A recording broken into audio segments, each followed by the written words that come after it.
live. Thanks for joining our other youth group. We are live. We are live. We are? Oh.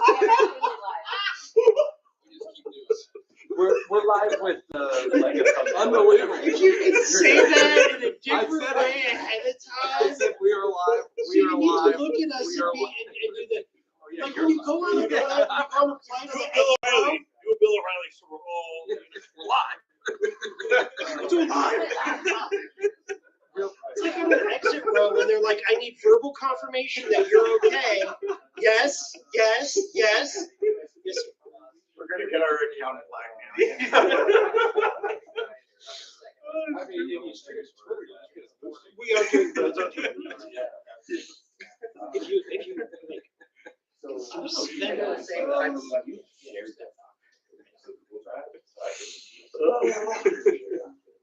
It's shared with everyone.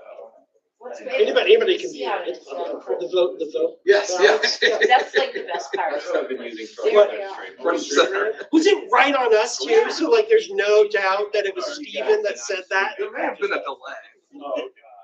Cause like, I hit it. I chastised him for saying it. I hit it. He said his thing, and I said it a little louder. I was like, "We're live," and then you said, "You're not." I'm like, "We're live."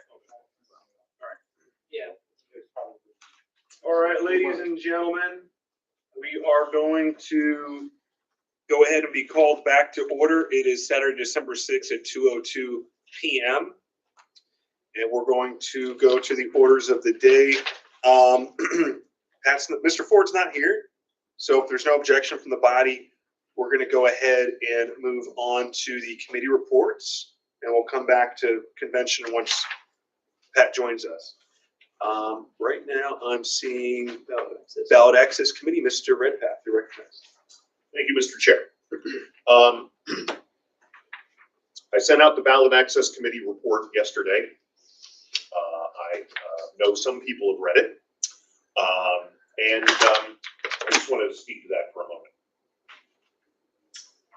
First of all, the Ballot Access Committee during this term was functional for a while. The committee sort of ran out of gas. I'm thinking maybe September 2024 is about when the committee, chaired by Dustin Nana, stopped meeting really at all. And of course, the ballot access work was done for 2024, so there wasn't an immediate need to do that. There wasn't an immediate need to continue to function. This year, we've only had one expenditure of $10,000 from the LNC. That was for the petition drive in Arkansas. That I don't think we've been formally certified by the Secretary of State of Arkansas to have ballot status for 2026, but based on the history, and I know Michael Pacco, state chair, is a very experienced hand. This sort of thing, that should be, I would be very surprised if that was ruled unsuccessful by the state of Arkansas. So that's good. I also want to point out, New Mexico notwithstanding, we're spending a hell of a lot less on ballot access than we used to as a political party, and it has and we continue to achieve good results. Of course, we're starting from a higher place than we used to in terms of number of states where we have ballot status. We've got to continue to work to maintain that number and even to increase that number. It's getting very expensive to petition out there these days.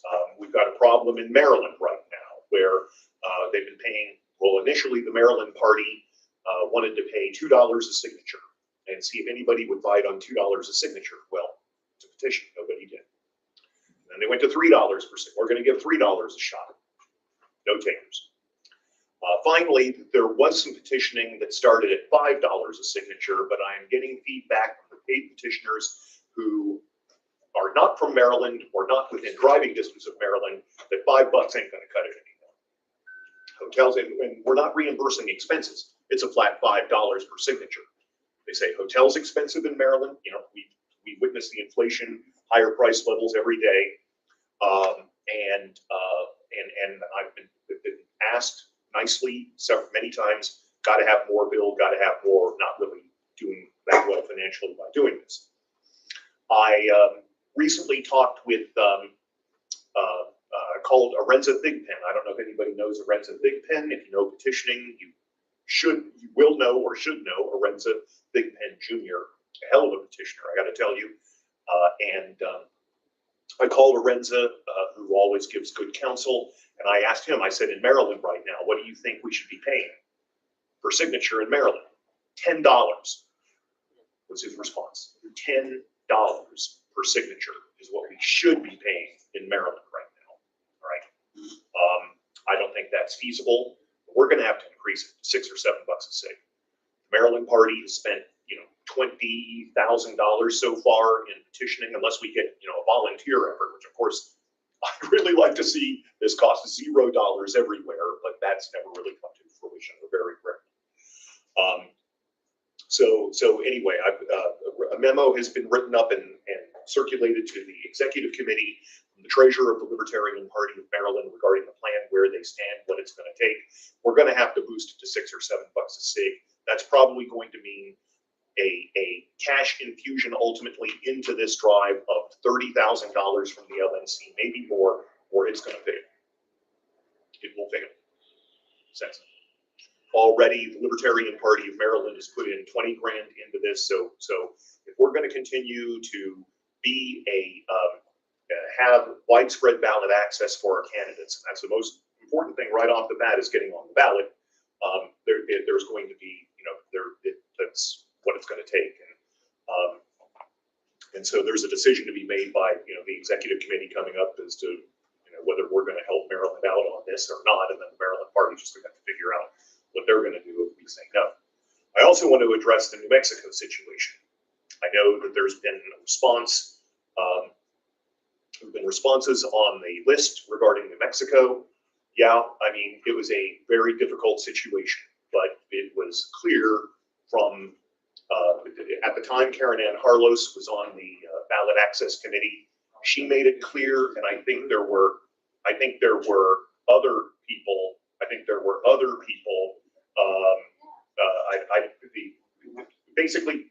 Basically, the word was, we're not going to let this fail. We're not going to let this fail, no matter what the cost, was the word at the time.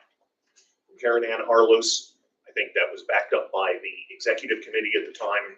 That was the marching effort. Had difficulty finding people to go to New Mexico. I went at $10 a sig. I went out there, I paid for my own hotel.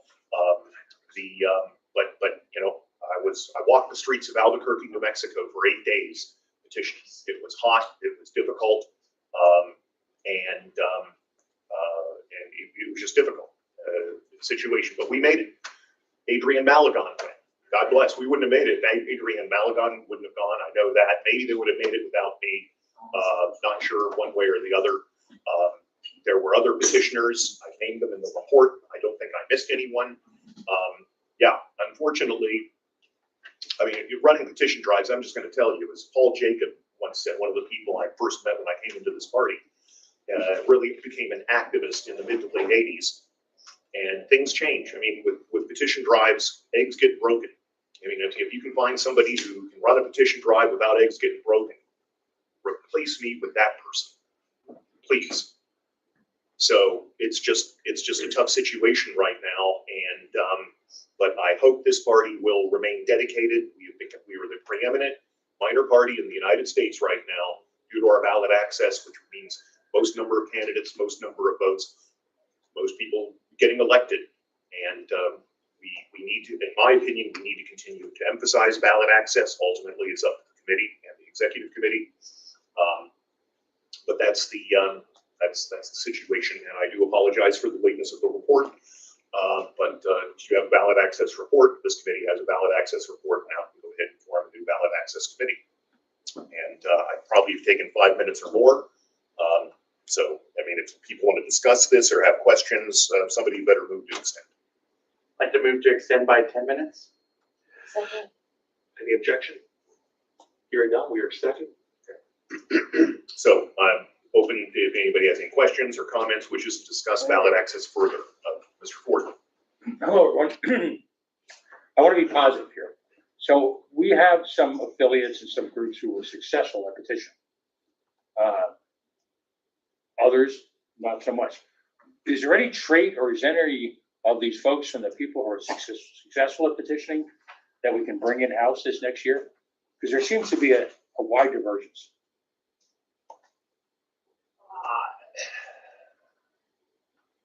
I don't know. I mean, we've got affiliates. I mean, we have, look, Rhode Island needed 1,000 net SIGs, but we needed paid petitioners to do it. 2,000 net SIGs, couldn't do it all volunteer. I mean, it's a bad situation if a state affiliate can't do 2,000 or fewer signatures all volunteer. But that's what we're running into now. Is that it's Can't or won't? what's the difference? I think there is a difference between won't try and unsuccessful. I'm not sure there is a difference. So, does it really matter ultimately? If they're not going to do it, then what are we going to do? I've been trying. I can tell you legitimately trying. I've been petitioning since 1988.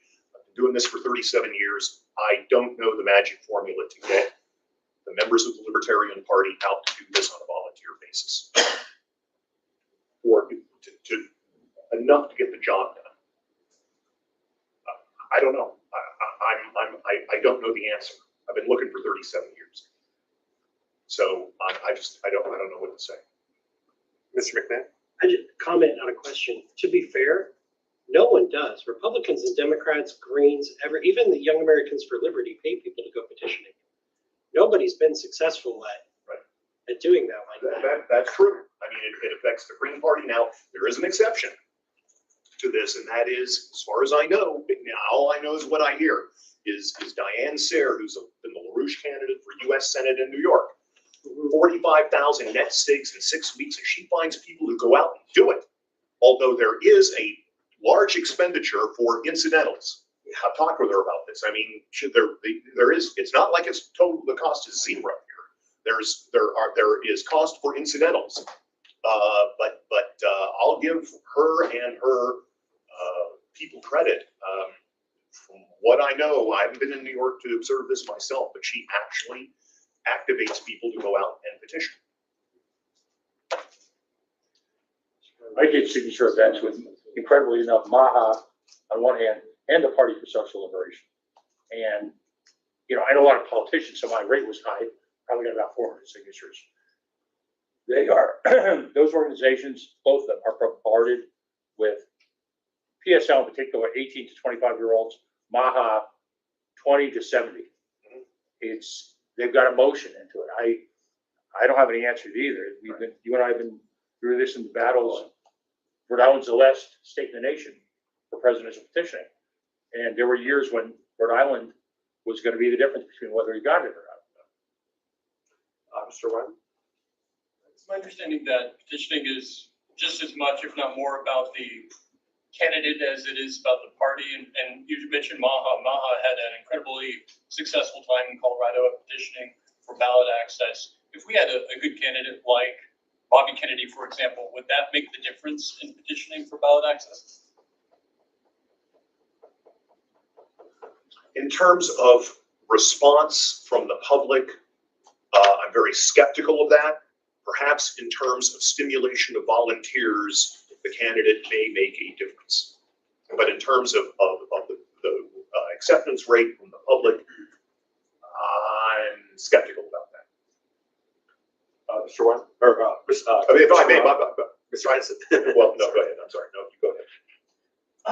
Mr. Ribbeth, about how much was spent, or if you have the exact figure, how much was spent on the New Mexico ballot initiative last time around? It was 54,000. I think that it was in the report. I want to say 54,590 off the top of my head, according to records that the accountant emailed me. And I went down and some of the names I saw, and then in this spreadsheet it was noted NM petitioning, and some of the names I recognize, like Sergeant Curtin. Right, he petitioned in New Mexico. I'm not aware that he petitioned anyplace else. But that's what it added up to. It was like 54 grand. I think this would be, I failed to mention the chair's report, but about a week ago, Paul Dar and I met with Lars Mapstead. And as you may know, Lars runs an organization along with Oliver Hall and Larry Sharp and others, where they have draft legislation for all 50 states that they're trying to get pushed through the legislature that would essentially open up much easier ballot access for third parties like us. So that's a conversation that we had with Lars and his team, and they're interested in working together with the LP to try to push that policy in states, just like we do Defend the Guard. So if we have states that have members where they have good relationships with their legislators, they can be active in pushing that through committees and getting it sponsored. So I said that the committee is probably interested in pursuing that. So I did want to let everybody know that that's something that we're going to be looking into and seeing what that might look like in practice.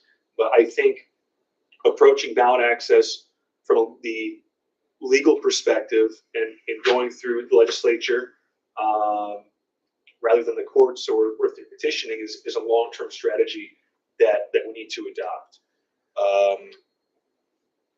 I mean, Florida 20 years ago during the Constitutional Convention, we went from very difficult ballot access to the ex-com could move to Florida and start a new political party tomorrow. I mean, it's that easy. You can run for president. Everything is wide open. And there was a convention of secretaries of state that Lars and his team went to, and many of those secretaries of state were interested in facilitating some of this legislation. So this isn't pie in the sky stuff. This is something that has some interest. So I just wanted to. A couple of things. One is Oliver Hall. Technically, Oliver Hall's organization, Center for Competitive Democracy, is separate from Lars Mapstead's group, but they're working on the same thing to a large extent. One other comment from this convention of election officials or Association of Secretaries of State. It was in DC in January of, I think, this year, 2025. And Lars Mapstead, I think Larry Sharp was there. Several people were there lobbying these state elections officials. Oh, yeah. And what they said was is that the people from the states that were so not great but not bad were more receptive to the message of liberalizing ballot access laws. But the people from the states that were really bad knew they were bad and didn't give it in. It was February. It was February, and that was reaction that the bad people from the really bad ballot access law states, yeah, we're bad and we don't give it in. Including my Secretary of State. No. Lars had a really not great conversation with him. Okay. And I'm not surprised. Does your Secretary of State know you? Yeah. So Very well. anyway, My last question, sir. Is it appropriate at this point to take what, and I know the funds are limited, and allocate some of them to supporting legislative activism? I've been at it for actually probably 10 years and around 3 years having a bill, 2 years having an endorsement from the Secretary of State. And despite all that, I still have to go up onto what we call halitosis hall a couple of times a week when they're in session and literally press the flesh. The issue I don't think is the legislation or the intent of the legislation or how well it's written. The real issue is what states and what affiliates have boots on the ground that have active contact and working relationships, not just with a handful of legislators, but legislative leaders. Pat, you bring up an excellent point. I think you really do. And Richard Winger talks about this as well. And I do think that we need to try to get that activity stimulated in as many state parties as possible and to get the chair or the executive committees, the state board, the LNC equivalent at state levels to try to get their members stimulated to take this problem to their state. Like it works sometimes. I mean, I think there are really difficult situations, Mr. Secretary. You've spoken to the situation in Indiana being difficult. I moved out of Illinois partly due to its horrible ballot access laws. There were other reasons, believe me, but that was a situation where I had one legislator oh yeah, I agree, blah, blah, blah, and then turned around and made things worse in legislation, right? Shortly thereafter. So there are going to be very tough nuts to crack, but in some states, we have had lobbying success, and I think we can have more. All right, we are at time. Is there any desire to extend time? All right. Seeing none, thank you very much for your report, Mr. Redpath. Next up is EPCC. Ms. Cowan, you have 5 minutes. I'm going to do 2 reports in 5 minutes. I'll start with EPCC and then I'll follow that up with FSC. Employee Policy and Compensation Committee, that's chaired by Mr. Andrew Watkins, who wasn't able to make it today. Also on that committee is myself and Mr. Voss. We are meeting on a monthly basis now, and we are working with Executive Director Hannah Kennedy just to keep up to speed on everyone who is part of paid staff, everyone who is a contractor, making sure that we are keeping contracts up to date. Most recently, since we were in 4th quarter, worked with Ms. Kennedy to make sure that annual performance review process was running smoothly, make sure that we understood what that process looked like. Also, working with Ms. Kennedy, because as you know, she's having a baby right now, to understand what the plan was going to be while she is out, or at least at very limited capacity for a certain period of time, and kind of what that ramp-up period looks like. Other than that, as far as any material expenditures, there has not been any material expenditures approved by the EPCC other than we did approve for identified regular staff and contractors. But other than that, it's running fairly smoothly right now and not a whole lot to report. I'll go ahead and just move directly on to FSC if that's okay, and then I'll just take questions on whatever at the end. FSC, of course, this is a new committee that has been formed, so Financial Standards Committee. I'm the chair along with Treasurer Redpath and Mr. Neville. What we have been doing is just kind of starting to get ramped up. For example, just basic things like starting to work on a committee policy manual. So we did get started on that. We've got access to all of the bank accounts, QuickBooks, and everything. Mr. Neville is working on a monthly review process.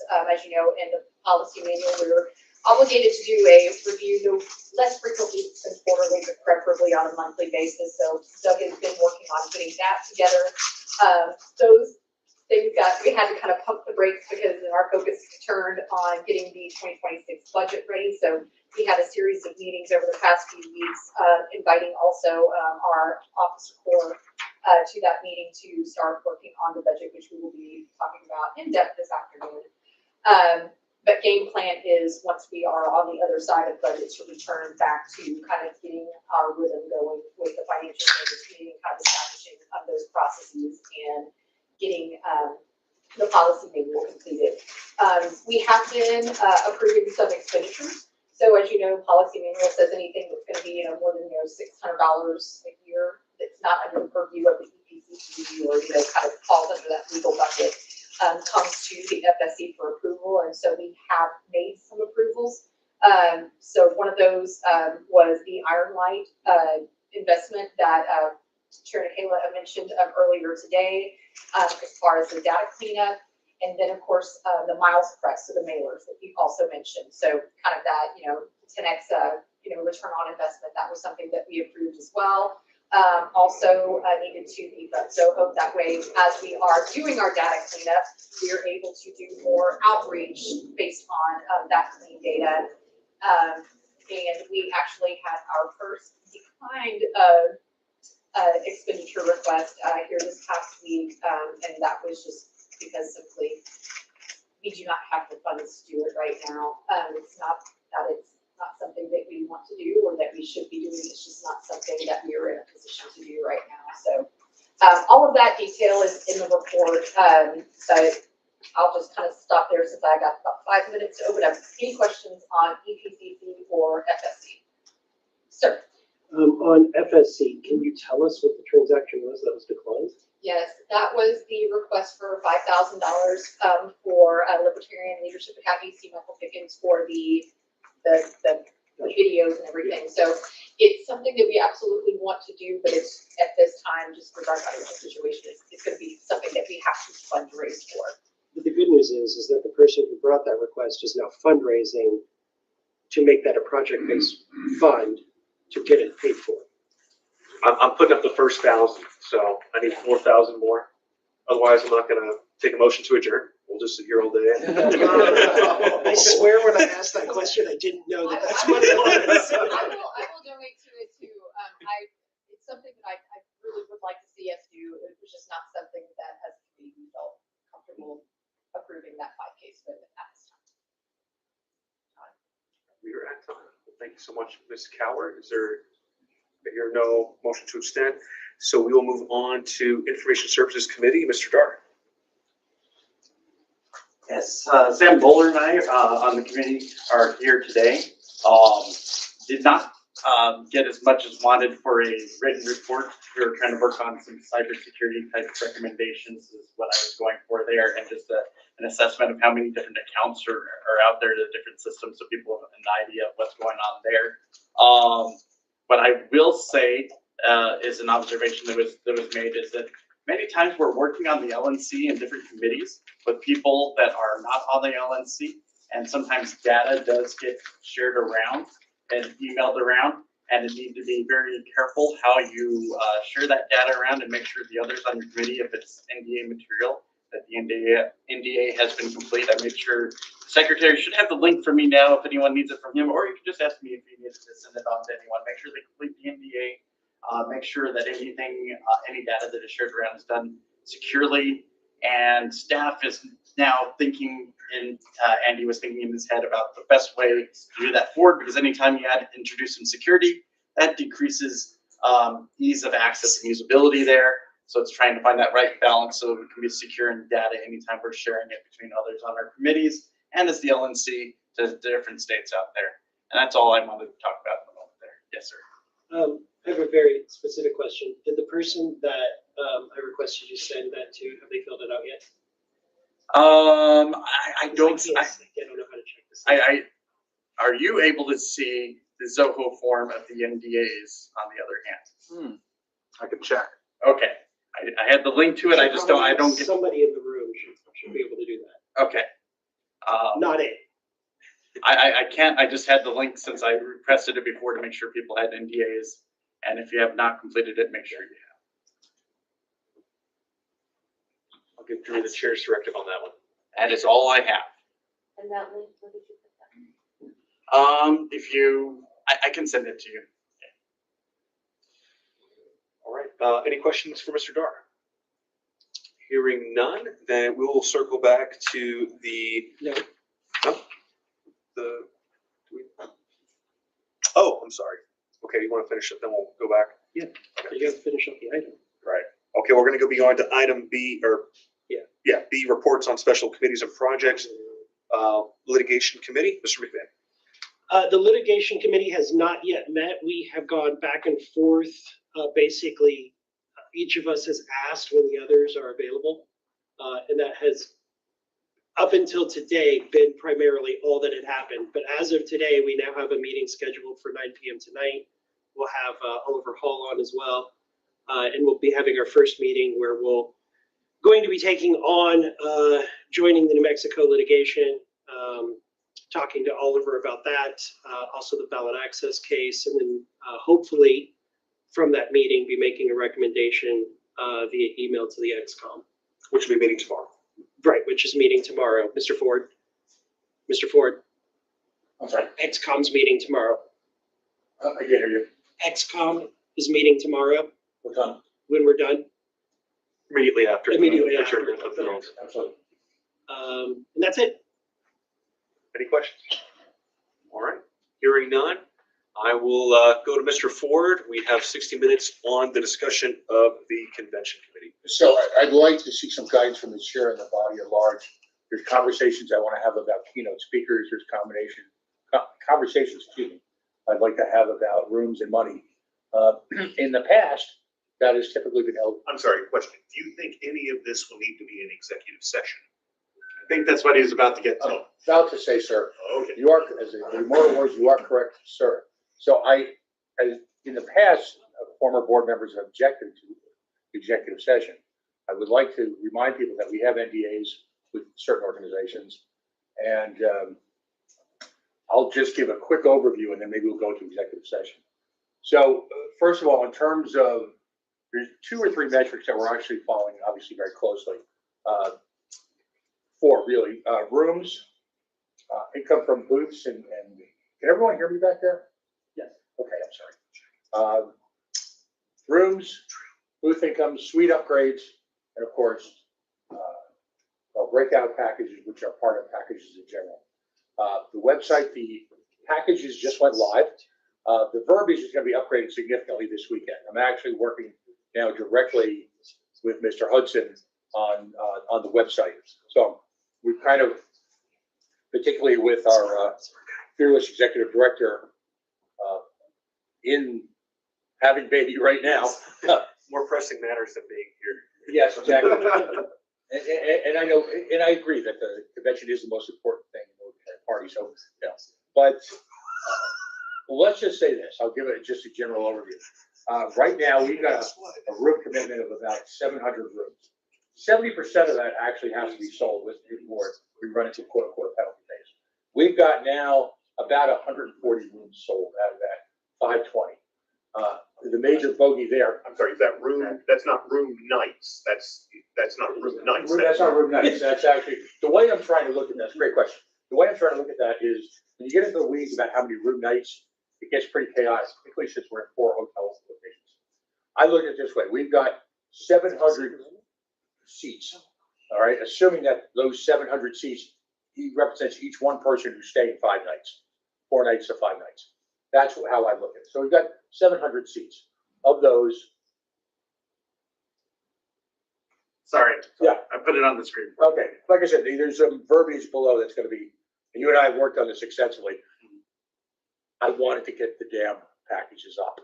Now all of a sudden, it'll flow. Yeah. And as a matter of record, I got some great suggestions from Mr. Thompson this week, which was sent directly to our AV guy, who was focusing extensively on lighting. I'm all about suggestions. If people have, things that they want to think we could do better, just let me know. So anyway, the big bogey, of course, of rooms is, as I've learned over the last couple months, is no one's quite sure whether or not they're going to be a delegate. That'll start changing literally in the next couple of weeks. So I'm very, very comfortable there. Our booth income, we should actually exceed budget the way things are going right now. And I've got a couple of things I could add in executive sessions. And suite upgrades are already approaching prior year.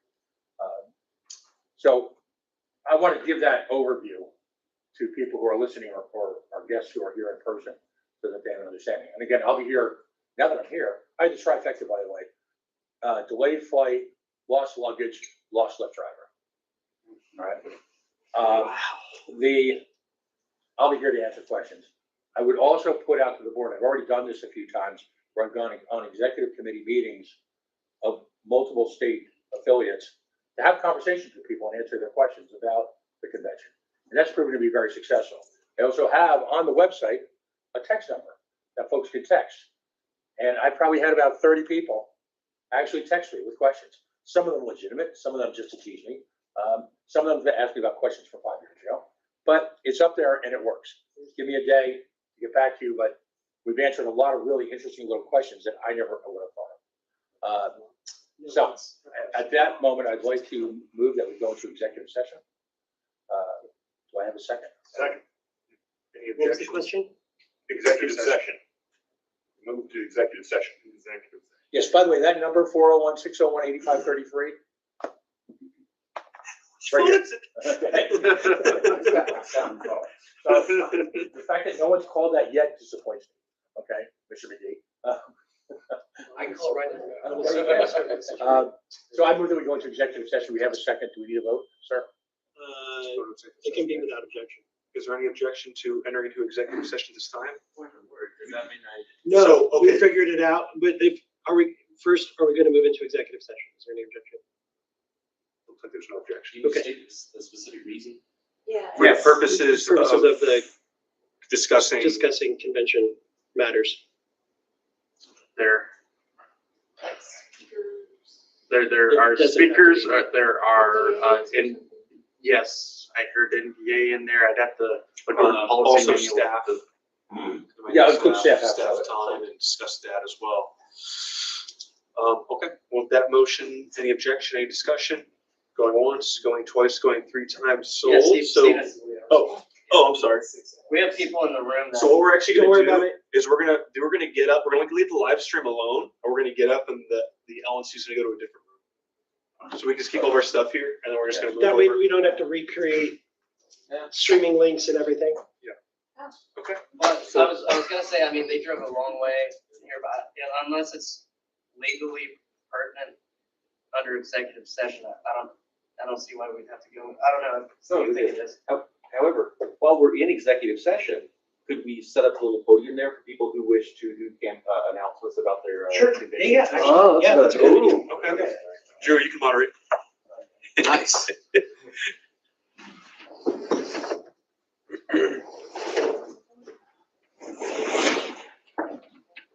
Would you like some help? Yes. Okay.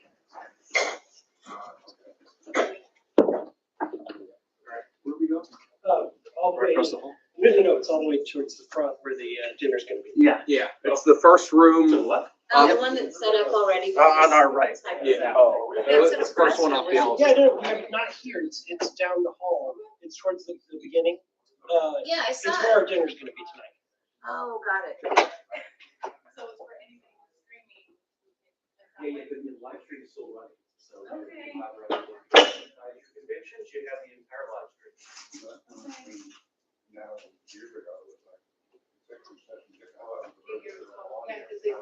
Now we get. It's wrong setting it up. If we get in the stream and then try to sign up later, we just. Yes. It's not actually streaming. I mean, Talking to the world. It is like, No, it's streaming. check with the. Can someone log in and see if they can play it?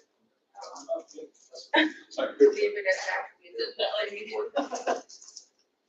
actually. Is someone able? It's like the 3 people watching or the 3 people in the room. question? If I there's guess- anybody watching, Yeah, I have 9 right now. I okay. have about 25, I think, at least. So it's not a bad idea to announce my convention. Yeah, Not at all. it'll be archived on the YouTube too. This will go back and get rewatched, especially his copy, a lot. Even if you want to, YouTube has a function that you can clip. So you should be able to go and clip your part, and then if you want to share it on social media or whatever. Make sure. So is that any time or you're gonna tell me when? It's going, so Okay. whenever you want to start, it's. All right, I may as well start. My name is Drew Heaton. I'm the Arizona State Chairman. And I just wanted to announce our state convention, which will be happening January 23rd through the 25th, 2026 of next year at the Westin La Paloma in Tucson, Arizona. It's a resort and spa. Our keynote speaker for the entire event really is Scott Horton from Libertarian Institute Anti-War. But we have events that are happening both the day before, Friday, and the day after, which is Sunday. So I wanted to highlight some of those. The Friday events are hosted by our local Pima County Libertarian Party. So we have 2 events. One is the Libertarian Roast by Larkin Rose. And we have a lighter gaslight theater musical melodrama. Someone can attend both of those because they're not in any way conflicting. It just might be the difference between if you want really hardcore kind of comedy versus something a little bit lighter. Saturday, in addition to the business meeting, we have breakfast presentations from Gun Freedom Radio podcast. And we also have a lunch presentation with Perry Willis, who will be talking about the Parody Project. And then, of course, that evening, our guest and keynote speaker will be Scott Horton. In addition to that, I have an event that's kind of interesting. that I'm terming my League of Extraordinary Men and Women, which is a private whiskey and bourbon tasting. And if you are a candidate or you want a campaign, this I think is an event that will be really something that you will want to participate in. If you want to be in a room with people who have both run as candidates, run successful campaigns, who are just really high quality libertarians, this is the room that you want to be in. These are probably also the rooms where people will open up their wallet and support you.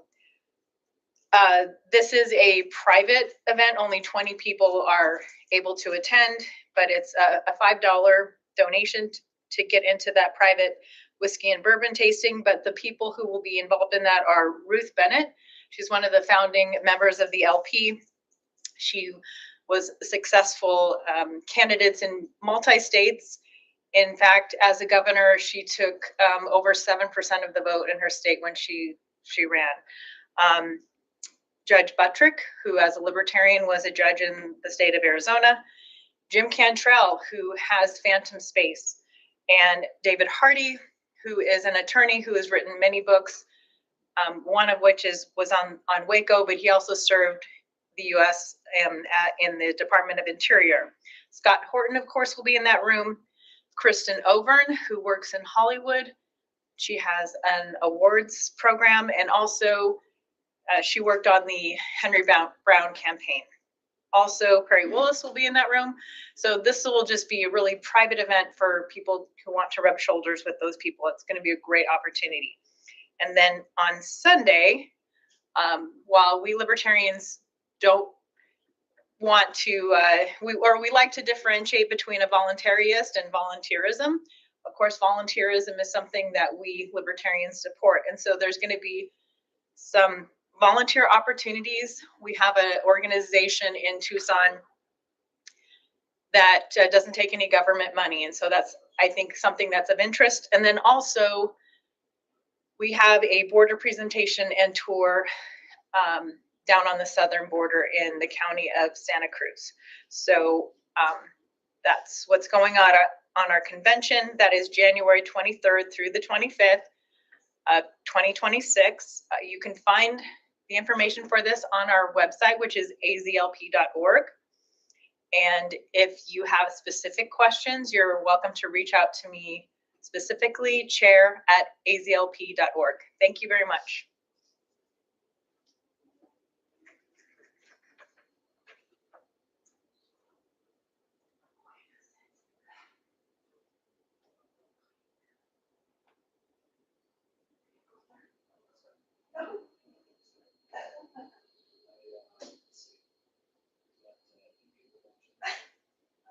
I went up there and they all went away.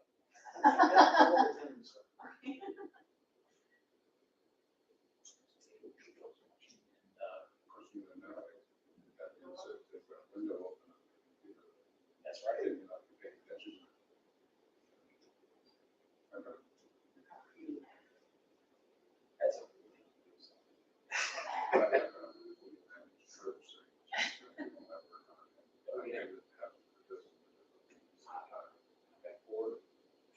Screens, I get some.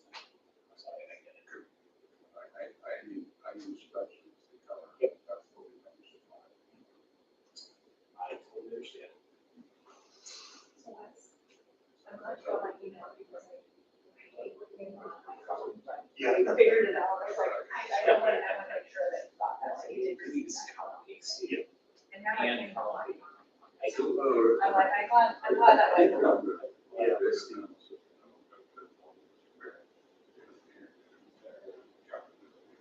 Yeah, it's definitely your. Okay, cool. Totally good. Totally good.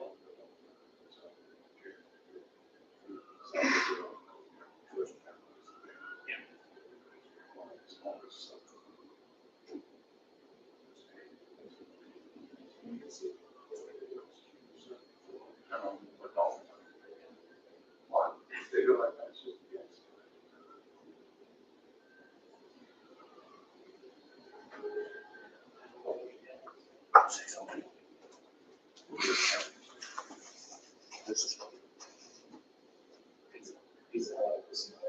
Hello, everybody.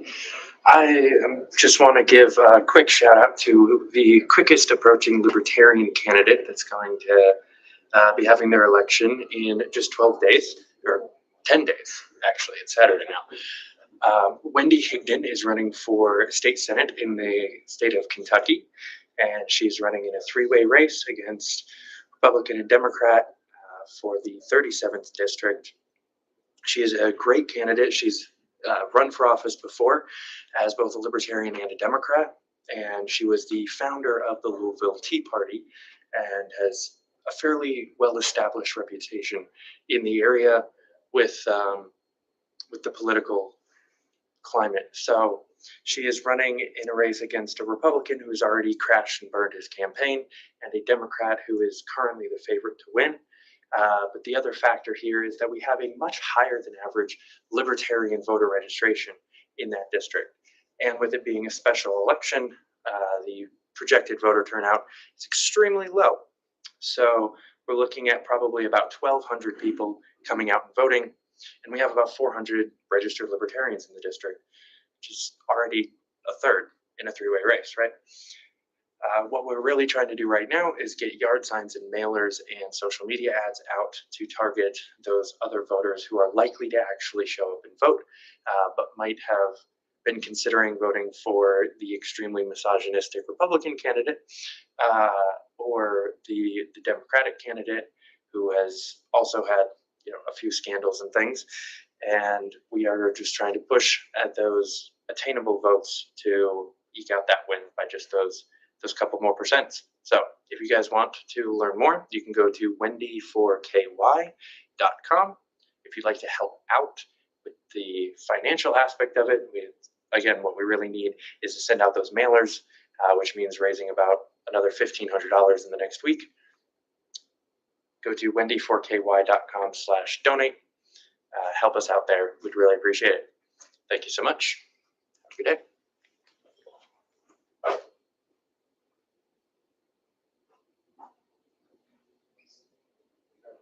Is it still running? You want to say something? Yeah, can I go say what I said earlier? Yeah. Were you here earlier?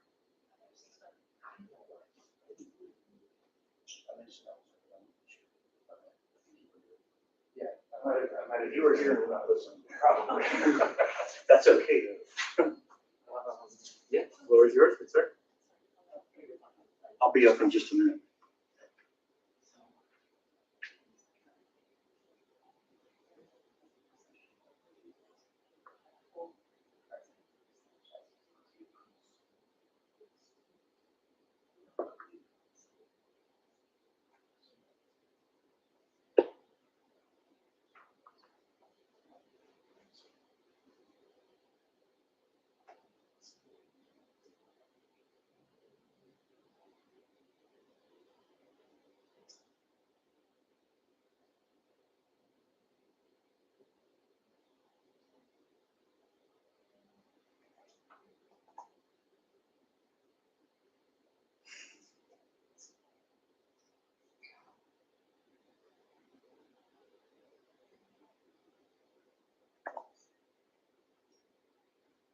Somebody just put in the group chat, have Wes give his speech again from earlier.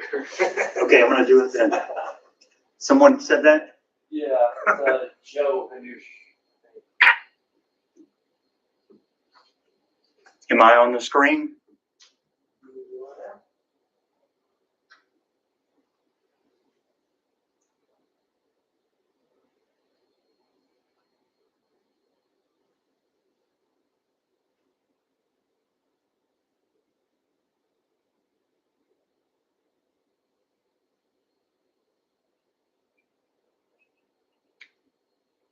Yep, I see myself.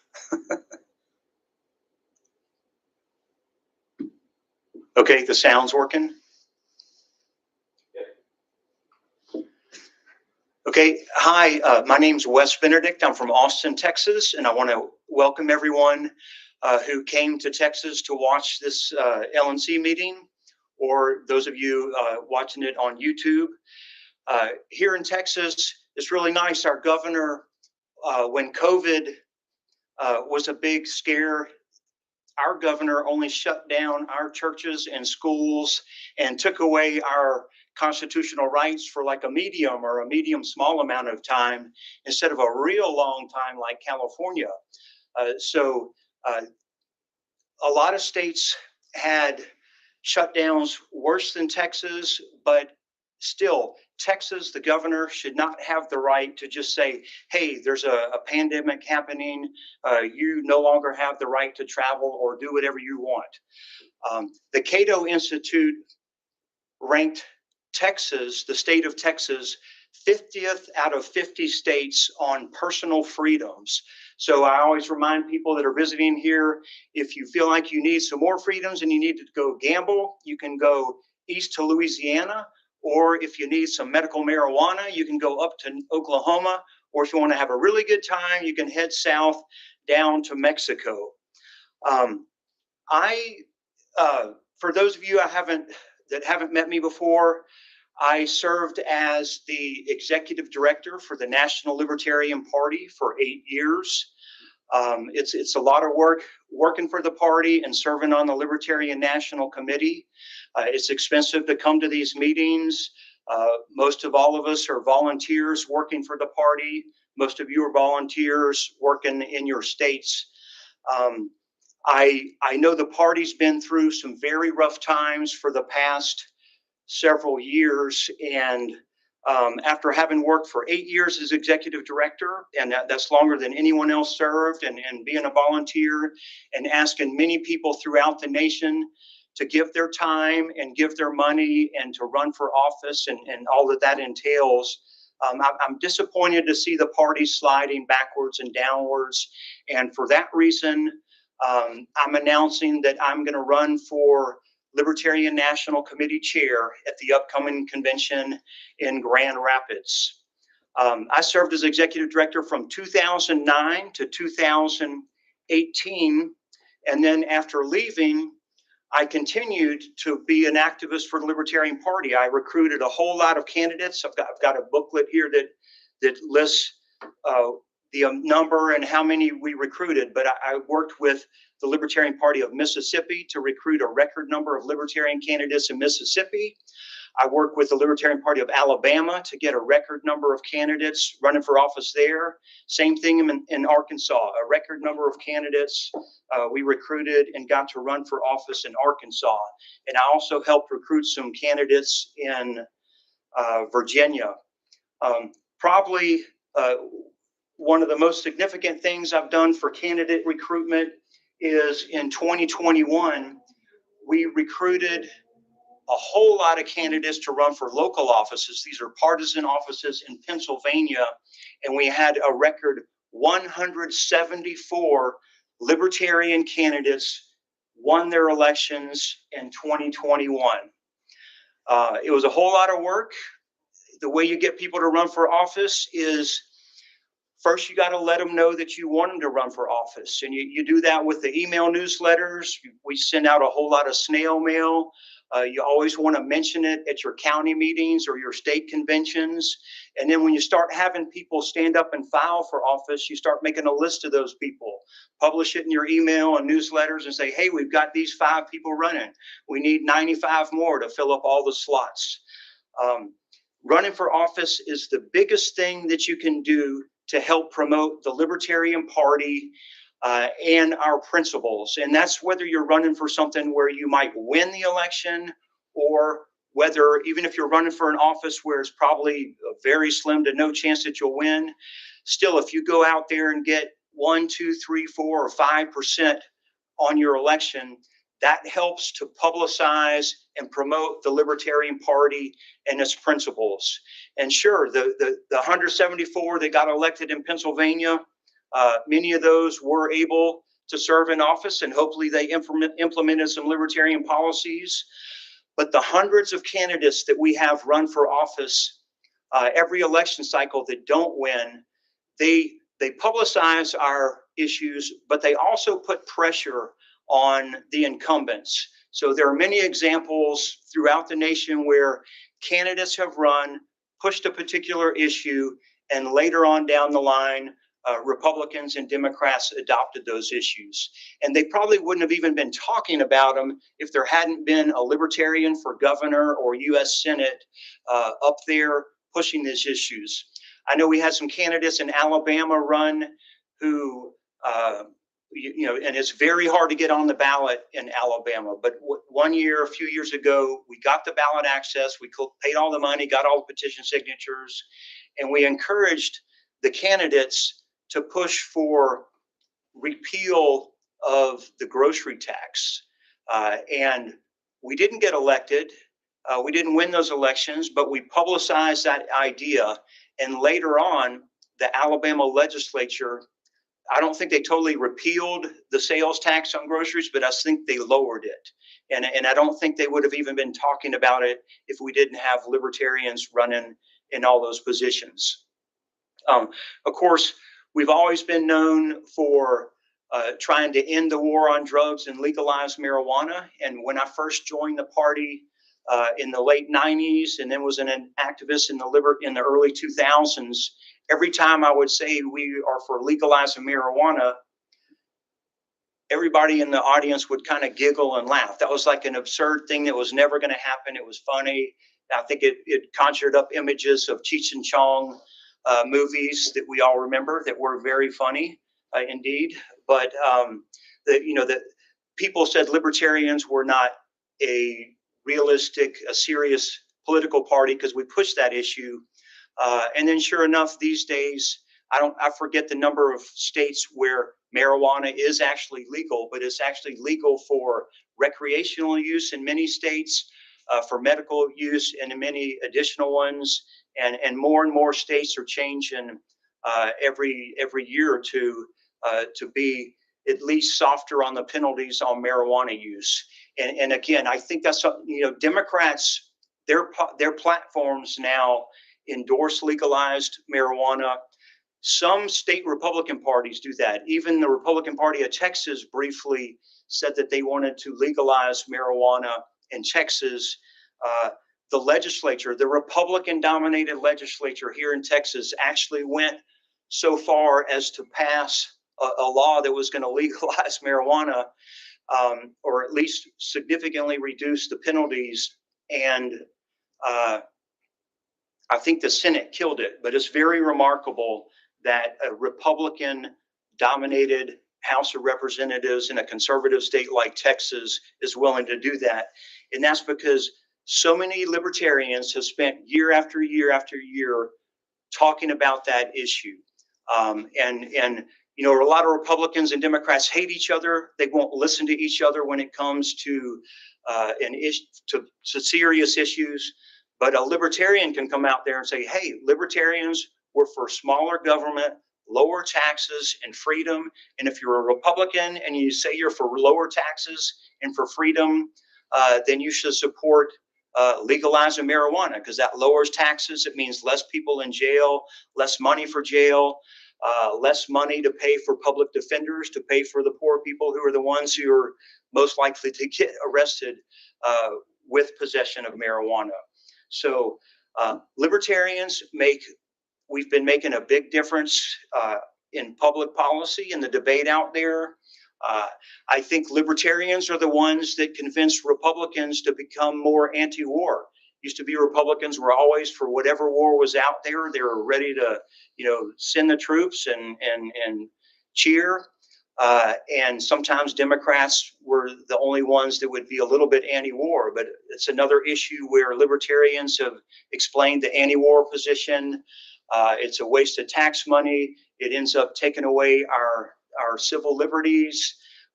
It's often it's hard to tell who are the good guys and who are the bad guys in foreign conflicts. Often there's a combination of both on both sides. And the best thing that America can do is have a non-interventionist policy and stay out of those wars. And again, I think it's libertarians who have stood firm on that anti-war, non-interventionist message that has had a strong impact nationwide. And even when not winning elections, we've changed the minds of Republicans and Democrats on that issue. So I appreciate appreciate everyone who has run for office in the past and has been a supporter of the Libertarian Party. If there's one thing that you can do next year for the Libertarian Party, to me, the biggest, most important contribution you can make is to be a candidate, step up, be a candidate, and run for office. It's great if you're debating things on Facebook and talking to your friends, or going to your dinner meetings and talking about how much the government sucks or whatever. There's some value in that. But when you decide to be a candidate, that's instantly, it's almost like making a $10,000 contribution to the cause. Because as a candidate, you now get your libertarian policies published in publications like those put out by League of Women Voters Guides. You know, they put these out at libraries or online, and it'll have the libertarian position in there. There are a lot of organizations that do surveys that ask your positions on things, and they publicize those to their members. And it's even good to fill out the ones of the organizations that probably are against you, because you want everyone to hear libertarian. You want to see that we're for lower taxes, for the right to own guns, we're for legalizing marijuana, we're for the right to gay people to get married if that's what they want. We stand up for freedom for every issue, and we want our friends to see that. We also want our enemies to promote the fact that we have these views, because sometimes we change their minds as well. It's running for office. We wish we got as much news coverage as the major party candidates. You know, I wish I could say libertarians would be on CNN all the time, or Fox News or whatever. We don't get as much coverage as the Republicans and Democrats, but most candidates that I've worked with do get 2 or 3 interviews at a minimum from local newspapers and television stations, and some get a whole lot more than that. Certainly, if you're running for governor or U.S. Senate, you will get a lot of free press. We've had candidates for U.S. Senate in Texas actually be in live publicized debates that were broadcast by multiple public television stations in Texas. I think we don't always get invited. Sometimes they don't let us in there, but they often do.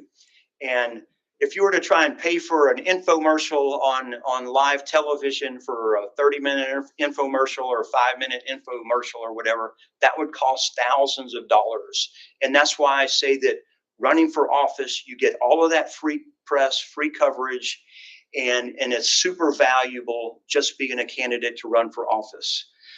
Here in Texas, our deadline to file is actually this Monday, which is, what's that, December 8th or something? What's going to be Monday's date? December 8th? Yeah. Okay. Yeah. Texas has one of the earliest deadlines in the nation. The procedure for running for office and the deadlines is different in every state, and some of them are as late as like August of next year. So if you're not in Texas, you do have a lot of opportunities still to run for office and file. Again, the date today is December 6th, 2025. Our deadline is in this Monday. So if any of you out there have questions about running for office, or if you have a state affiliate who used to run candidates and hasn't run any for a while and wants to get them up and running again, reach out to me. I'm always happy to train on candidate recruitment.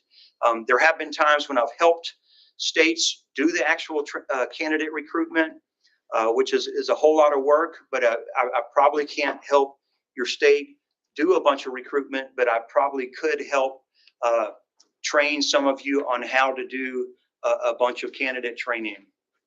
And also, if you're new with the Libertarian Party, or you're wanting something that you can give to folks to learn more about the Libertarian Party, I wrote this book. I think I published it in like 2012. It's about 10 years old, but most of it's still relevant. It's called Introduction to the Libertarian Party. And I know a lot of people write books themselves, and a lot of those books suck, but many people have told me this book doesn't actually suck. And besides just my friends and family, I mean, strangers have emailed me and said, I got your book, man. It really makes sense. There's a whole lot of books out there about libertarianism in general, the philosophy. There's a whole lot out there about that. You know, how do free markets work? Why does the Federal Reserve suck? Why should we stay out of wars? Why are civil liberties important? This has just a very little bit about that. What this really talks about is how does the Libertarian Party work, and how can you be an effective candidate and an effective volunteer and an effective activist for the party. So it talks, so just some of the things from the, by the way, I'm just feeling dead time because there's no, anybody else want to talk? I'm getting all this free time. I'm just feeling dead time because the Libertarian National Committee is in executive session. So if it's your choice is between watching me and the blank screen, right? Yeah. And if y'all don't publish this all in the actual archives, that's okay. It's not necessary. But anyway, all the responsible people have left the room. They left the mic and camera on. And so I'm just taking advantage of the situation. The contents of the book, what is a libertarian? Libertarians on 25 issues. What does a libertarian government look like? Are libertarians too extreme? Republican hypocrites, Democratic hypocrites. How many libertarians are there? The Libertarian Party platform. And then I go into the world's smallest political quiz, history of the Libertarian Party, how the Libertarian Party is organized, how I won my first county chairman position. The answer is nobody else wanted to do it. And that's pretty much how it always is. If you want to be a county chairman, or even if you want to be a candidate for whatever office, usually if you're willing to stand up and do it, you will be that person. Because it's work. It's not really a reward other than, you know, you did something for a good cause. Why run for office as a libertarian? The life cycle of a libertarian campaign, how to donate and volunteer. Are libertarians wasting their votes? I spent a few pages on that because that comes up so often, and that's all in here. Famous libertarians, the movement outside the Libertarian Party, and libertarian infighting. I thought it was worth one chapter on libertarian infighting, but it might be worth like 2 now, maybe 3. But anyway, the answer to the infighting, one answer is, you know, I wish you would stop. But another answer is, what's that? Yeah. The best solution is don't fight. But another solution is don't worry about it. You can still be an activist, even if the party's infighting. Like you can form a political action committee. That's what I did. I formed a PAC outside the party that helps recruit and run candidates. You can form PACs in your state, or if your state party's a problem, work at the county level. If your county party's a problem, work at the national level, or follow the national party. So the infighting, it happens with Republicans and Democrats as well. It's probably unavoidable, although we seem to do it especially well in the Libertarian Party. But it is something that if you want to be an activist, you don't have to wait for the infighting to stop or for conflicts to stop. You can just find a way to work that's outside of what's going on. Do we have another speaker that's going to come up and talk about something? Okay. All right. So in any case, again, my name is Wes Benedict. I'm running for chairman of the Libertarian National Committee at this upcoming Grand Rapids convention. I really hope many of you will sign up to be delegates and show up to the convention and vote for whomever you want. I think I've heard a couple other people have filed or saying they're going to be candidates. I know that one of them is Evan McMahon from Indiana. And I think he would also be a great chairman of the Libertarian National Committee. He's been the chair of the Libertarian Party of Indiana, I think for like a long time, like 10 years. Okay. And Indiana has always been one of the best performing states, if not the best performing Libertarian Party state in the nation. Sometimes I think Texas is a little better, but Texas is such a much bigger state If you're looking at a per capita basis, probably Indiana has for many years been the strongest Libertarian Party. They've done a great job. And I've worked with Evan McMahon over the years.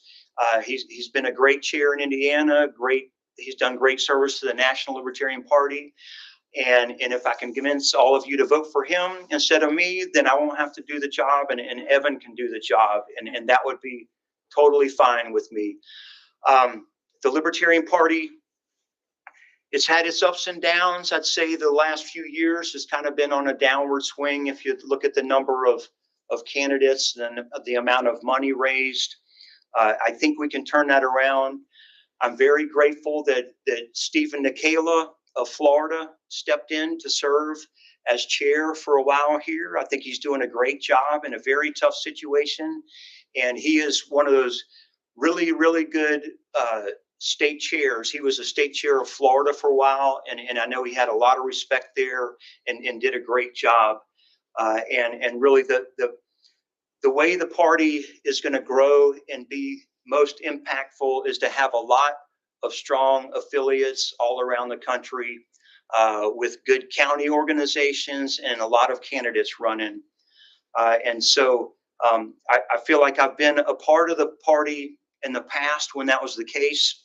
Again, I served as executive director in the Washington, D.C. headquarters, and then it moved to Alexandria to 1444 Duke Street for many years. When I left in 2018, we had, I think it was 16 people on staff. We used to publish their names and their titles on the back page of LP News that we would send out about 4 times a year. It was a newspaper publication. You know how some people sign up for the email list, and then and I get them from all these organizations, and I put filters on them, and it sends them to a folder, and I think I'll go read those emails later.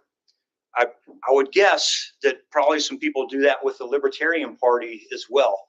They set up a filter, and so they don't see all these announcements. And that is one benefit that something like LP News has, or snail mail or fundraising letters. Those publications reach the people at their homes of the ones who set up the filters, and the emails just go to their announcement box. I mean, I have a box called announcement in my email. Do y'all do that? I mean, and who knows how many times Reason Magazine and Cato and all these others have emailed me. I don't read them. They all go in that folder, and about once a year when I'm cleaning my computer, I go read a few of them real quick. And that's just normal human behavior, and that's why you sometimes want to mail something out as well, because people put these filters up, they forget it, they don't read email anymore. And I don't even think people go to websites hardly anymore. They do Facebook and some Twitter, but it's like the paper, you don't want to do it too often. I think we probably did it a little too often in the past. We had something called Liberty Pledge News. It would go out monthly to monthly donors. And the whole time I'm like, man, that's a pain in the neck to prepare to ship out. It's expensive to mail. And I doubt the people who get it really want to read something every single month. So I'm actually glad that publication was stopped by somebody after me. I didn't have time to argue with folks and say we should quit it, but but other people did that after I left. But anyway, you don't want to stop all of that snail mail outreach. It's still worthwhile doing some of it, particularly some of our older members or donors. That's what reminds them to donate again. And another thing with that direct mail and snail mail, so like I run this thing called the Libertarian Booster Pack, and on a typical day or even month, people don't just come out of the blue and donate. It's just, and same thing with the Libertarian Party. There are people who won't just go out there and donate. And even though I've been emailing folks, emailing saying, please donate. And so every once in a while, I'll do a big mailing, a snail mail, printing out things like this booklet. I mailed this booklet to a whole lot of people with a return envelope to donate. And quite a few people send in donations by check or whatever, or they fill out their credit card information. But you might be surprised, you know, how I said nobody just goes to the PAC website and donates out of the blue. A lot of people start donating online when they get that snail mail. So it's hard to track, you know, did they donate because they got the snail mail, or did they donate for some other reason? And so like when you're calculating the return on investment on a piece of snail mail, the numbers, the actual true numbers, the true effect is probably much higher than the numbers you're able to attribute reliably to what happens with mail. So I have a pretty good idea, because I don't do a whole bunch of email and don't get a whole lot of donations unless I do a particular effort. So I'm able to go look and see how many people donated that I mailed stuff to, but they donated online instead of in the folder. So I'm glad to hear that the National Party is going to resume some of its snail mail practices, fundraising letters. Again, you can do too much. You can spend so much money doing it that it costs more than it's worth, and you irritate people too much. But for years, in recent years, the Libertarian Party has definitely not sent enough plain old-fashioned snail mail letters. And I think you'll find for membership renewal efforts, that'll have a huge impact. So I'm just curious if that meeting is almost over? It is essentially over. Yeah. And that's why I was just here to welcome everyone and say hello. So again, my name is Wes Benedict. Thank you for your interest in the Libertarian Party.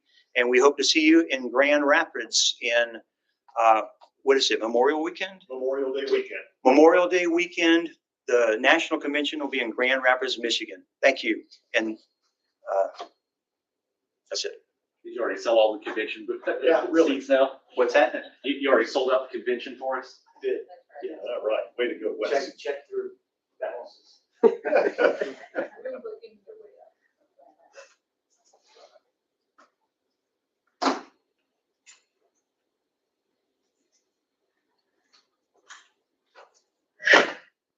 I apologize, all of you who had to listen to this. Oh, no. But they can't consume dead air. A free mic online. Nothing wrong with that.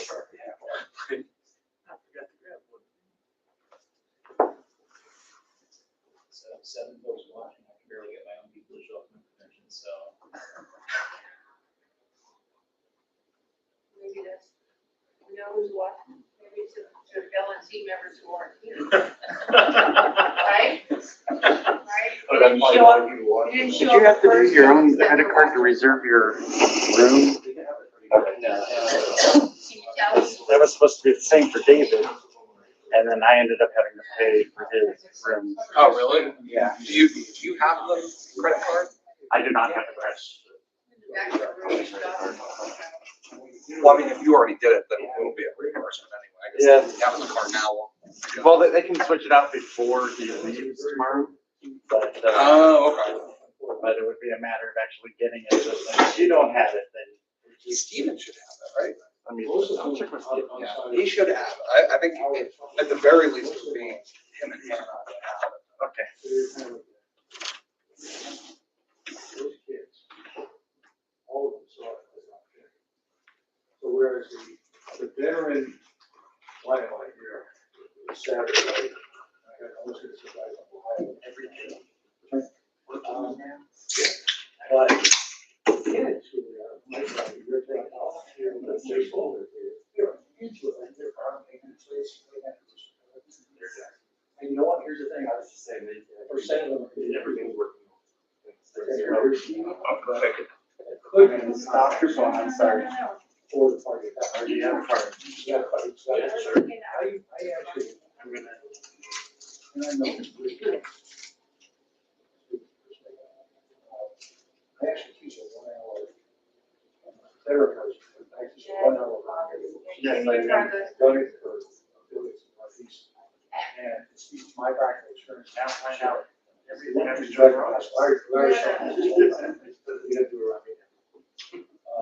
I know why. You're not buying commercials from the media. You know something of this. That's right. That's what I do then. I barely, I mean, Guaranteed in media. It takes a few years to get. I'll read stuff and to that point, we have to replace this. You know what to do. It can be done. You just have to. I do not have experience in any of this area. Not too much. well, I don't use a lot of technology myself. Right. And I said, you know, Knowing where those things go, we can go out for the. yeah. There's a lot of little. Yeah, no, we got. All we do is we'll sit down and, but one of the things I do when I go into that session, I'll go ahead, all right. That's like beat the shit out. Yeah. Yeah. Whatever, you know, it's like. The more love it. Yeah, I know. That was all. I asked for 10 years to tell me. We're still live. We're still. Drew, two things. Three things. You're an amazing person and I appreciate it. Thank you. Are you about to tell me you guys? Yeah. Remember what I was saying yesterday? No, the litigation committee needs to meet at 9 o'clock. What I'd like to do is I think so. They left this open for us. Like, it was open yesterday. Okay. I came in and I don't think. Second thing is, at some point during the meeting, Mr. Wiley's going to forward me a draft. Actually, it's really sick. But, What the hell? Draft brief. Any copies of that. Oh. On the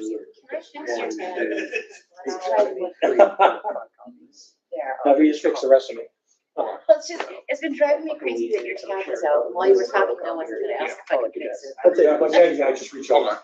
Is Okay. the chair financing that one again, or? I need 5 I've gone copies to, of like, draft practice litigation readings. printed. Not yet. Not on gloss paper this time. Not yet. I want it on like The double, shittiest recycled. like used toilet paper or something. Cardboard. Okay. I'll scribe it. I'll scribe it on toilet. I know. In case you weren't thinking about Another reference. Did I Allegedly, make a bad one just then? No, not. Oh, okay. allegedly that wasn't at the beginning. I had someone check. So they didn't hear me? Allegedly. Okay, I'll say it again. Don't take my word for it. I don't trust you. That is just the type of thing that somebody who I've threatened a job said. Yeah, boss, there's nothing Nothing there. wrong, nothing at all. Don't look. Don't check it. It's fine. It's fine. There was a glitch. We put it into a YouTube short. It's got 2 million views on YouTube. It's gone viral. All the kids are like.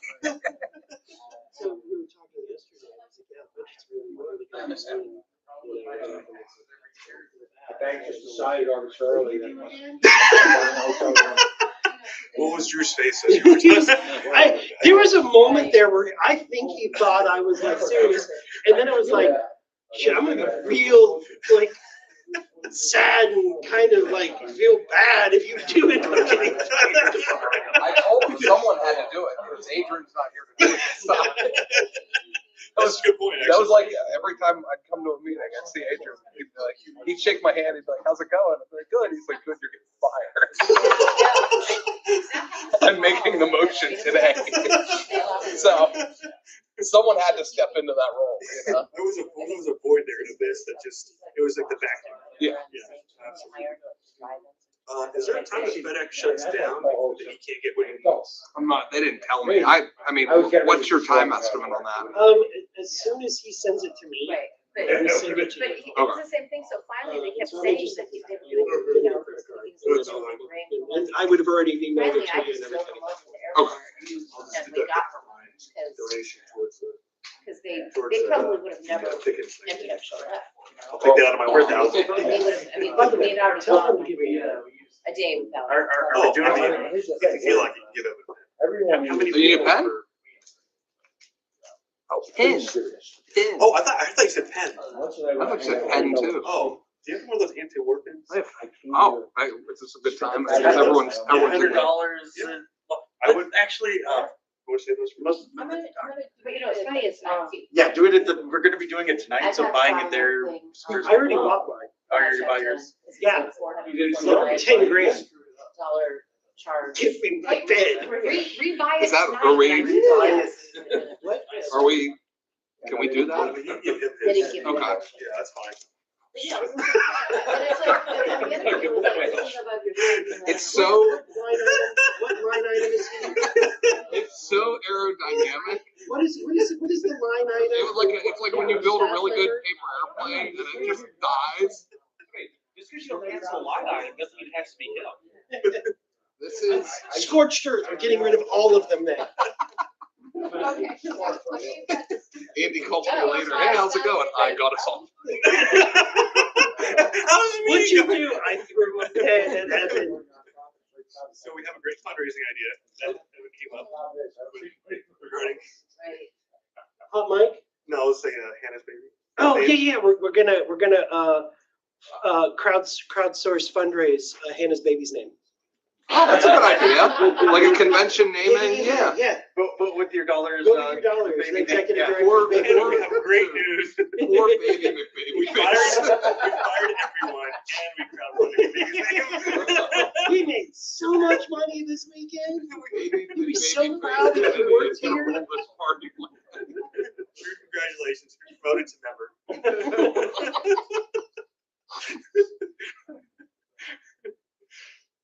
All right, is everybody, we're with anybody? Oh, Good, I think. Drew, can you confirm in the Ava side? I do not have access to that form. He says he didn't, replies in an email that he did it. I'll take his word. I'll take Mr. Wiley's word. Right, okay. Yeah. Wiley said he did, okay. Thank you, Mr. Wiley. We're ready to rock? Yeah, it says he does something. What Yeah. were we? 320. Okay. All right. 3:28. All right, it is 3:28 p.m. on this Saturday, December 6th. I'm calling this meeting of the LNC back to order. Orders of the day will have us at new business of previous notice. Item A is adoption of previous special meeting minutes. Mr. McMahon? Mr. Chair, if I may, I have a question. Mr. Secretary, this was the email you sent out with several sets of minutes recently? Correct. I move that this item be postponed until first thing tomorrow after attendance roll call. There's a motion, is there a second? Dice for like a second. Can you repeat what you're moving? I was moving to move this item on the agenda to first thing tomorrow morning after attendance roll call. I'll second it if you want to speak it. Well, I would like, I'd like an opportunity to review the minutes. I have not done so yet. That's on me. But it would be, this is just approval of minutes, correct? I mean, I don't see any harm in postponing this till first thing in the morning. Mr. Secretary, maybe you don't agree, but I don't know whether you agree or not, but I would appreciate an opportunity to get a chance to review these minutes. I don't agree, Mr. Treasurer, because we, as things stand on the agenda right now, if we take every minute and no additional minutes tomorrow, we will not be done until 11:30. No, it'll be further than that because we added ballot access committee appointments at 15 minutes. So it would be closer to noon. I'd like us to have as little time as possible. I do believe that this should take less than 20 minutes. Okay. They've also been out since the first. Okay. They're perfect, I'm telling you. There were no mistakes. I believe you, pretty much. Fair.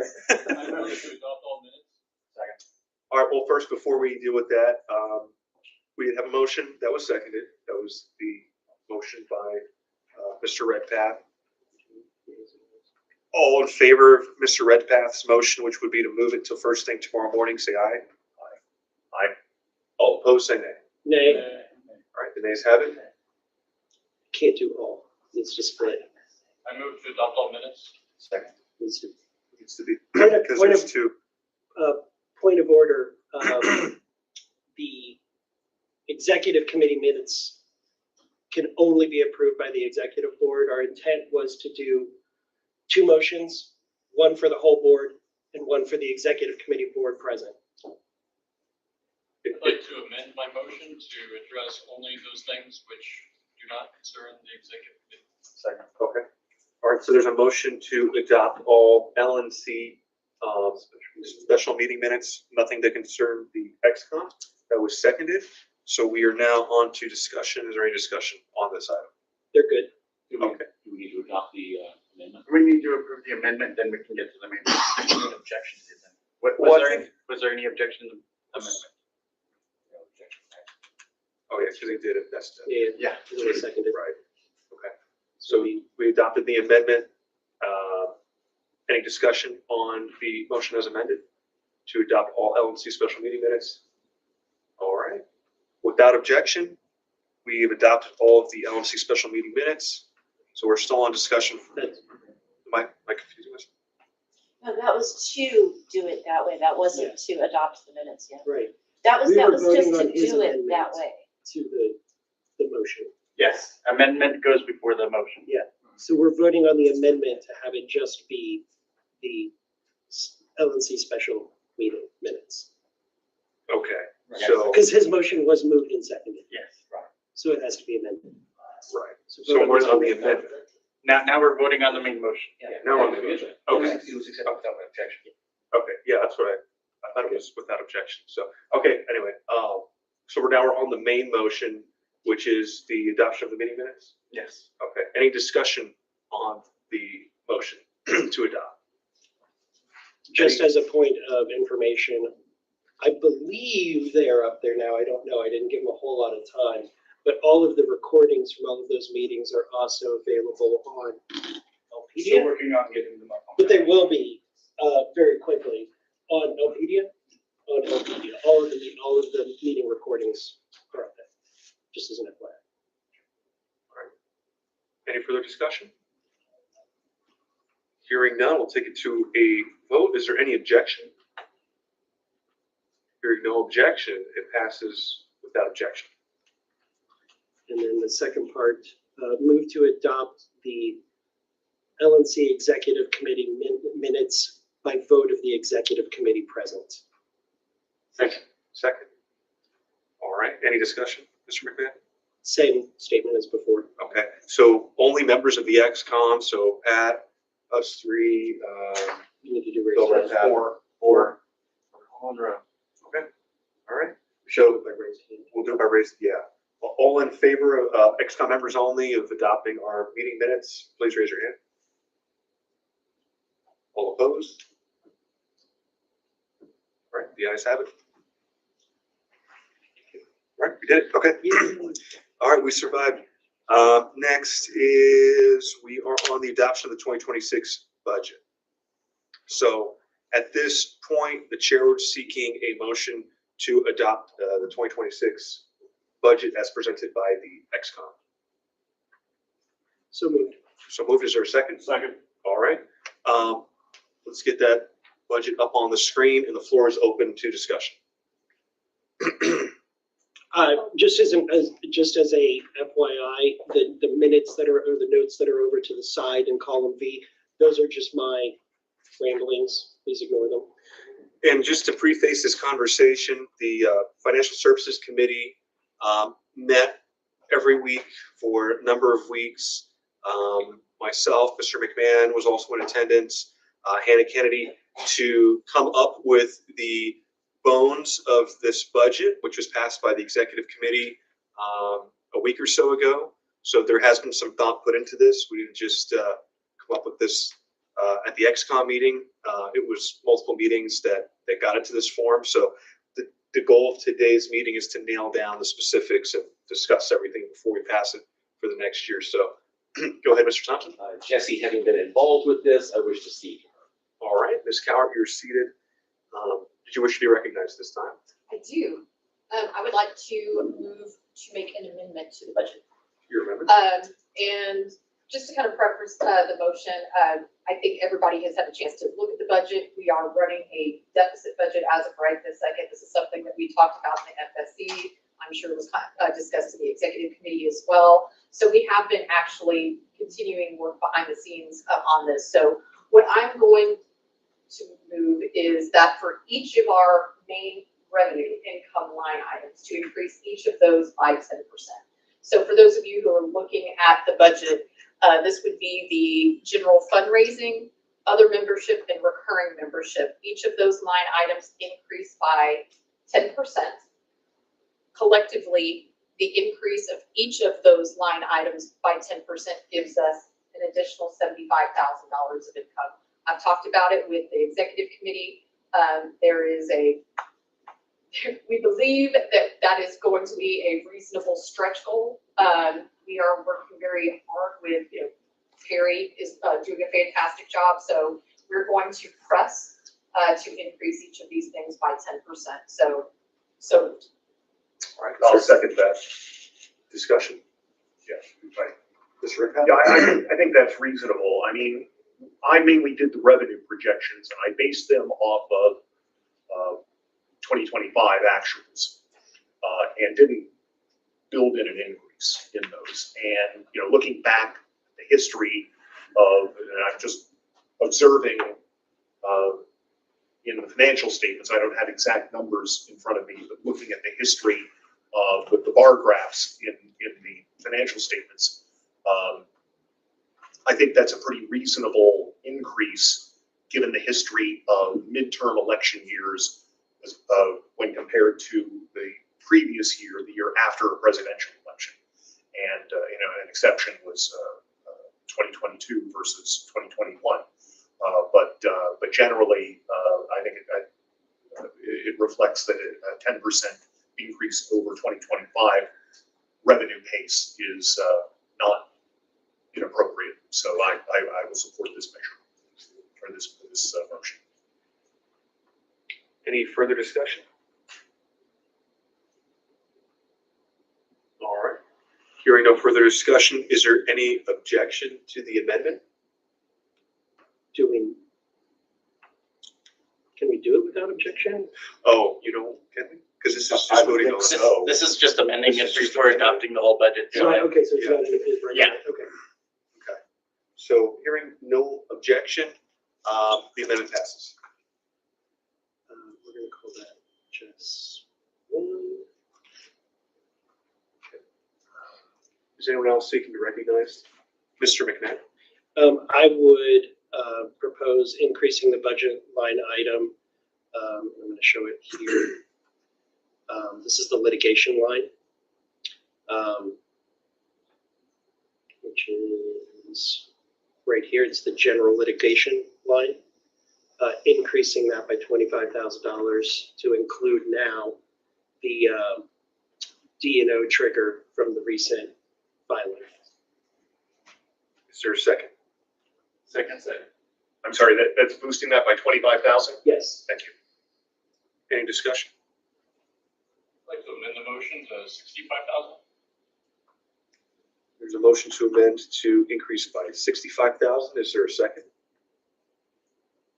I mean, if I may ask, I might second it, but I'd like to ask why. For sure. Going after the former chair is probably going to be very expensive.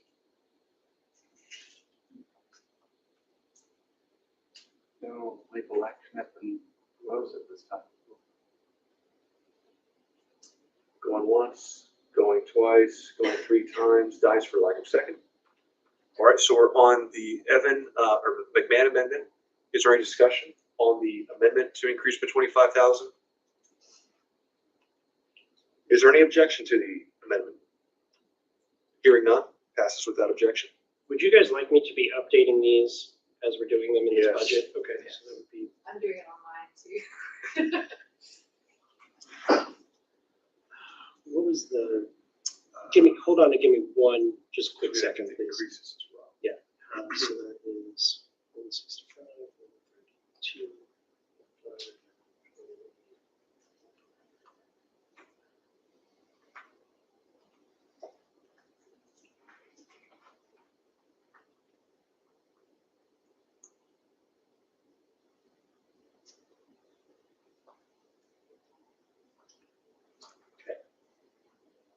So we are current. 25 on. I already did that. Oh, you did? Okay. All right. Is there anyone else seeking to be recognized, Mr. McMahon? I would move to decrease the budget line item 8140 by 20. It was 8140. 8140. That is the travel and meetings. It costs us $10,000 per in-person meeting for staff travel pay, meals, whatever else they do, lottery tickets. So We have the future. Question, Mr. Secretary? yes, So this would, the intention of this would be to not have any staff travel to any LNC meetings, but that with the exception of the convention. correct. Thank you. I will second that. All right, so that motion's been moved and seconded. Is there any discussion? Actually, I'll amend, I would like to propose an amendment. Go ahead. And by the way, Mr. Secretary, I mean, how about 10 grand instead of 30? Just my opinion would be, there's no, it's 2025 and this will be 2026. Do we need to have an in-person meeting at a cost of $10,000? That's just our staff costs. That's Well, not our cost as I would individuals. say, don't you think we'll have an in-person meeting in December 2026? Maybe not, but the next board, if they have the money and All decide right, they fair want enough. to. I'll withdraw the amendment. I don't think that's a second. All right, any discussion on the amendment to zero travel meeting and meals, 8140? Hearing no discussion, is there any objection to the amendment? Going once, going twice, going 3 times, passes without objection. Point of information, Point of information. I'm relatively new to the budgeting process. If a line item such as litigation were exceeded, would that need to come to committee for additional approval? Correct. So if we say we hit a ceiling, we have to vote on the additional funds. Well, With this, litigation specifically would have to go to the XCOM. correct. But yes.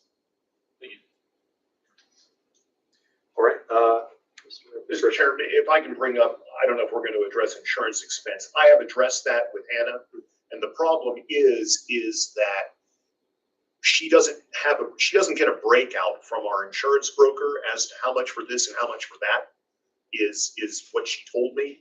So I don't have, I am afraid that $1,000 is under budget, but I don't have the information to make a solid recommendation as to what that number should be. Maybe somebody else does. Does that include our D&O? Or did that include? No.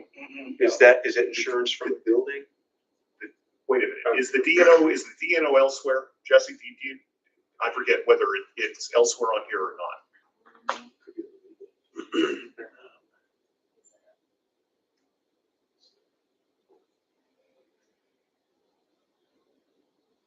Actually, I think that does include the D&O. That's really cheap if that includes the, which would mean it was like wrong. our high deductible. Yeah.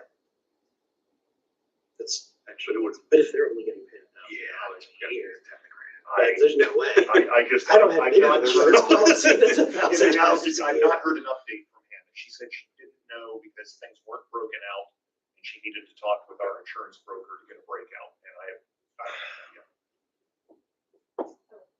It was, I mean, in 2025, it was budgeted as $17,800. So I feel like there's a huge discrepancy between that $1,000 and 17 but and the actual 15,000 expense was like 500 and something, according to of what we actually paid.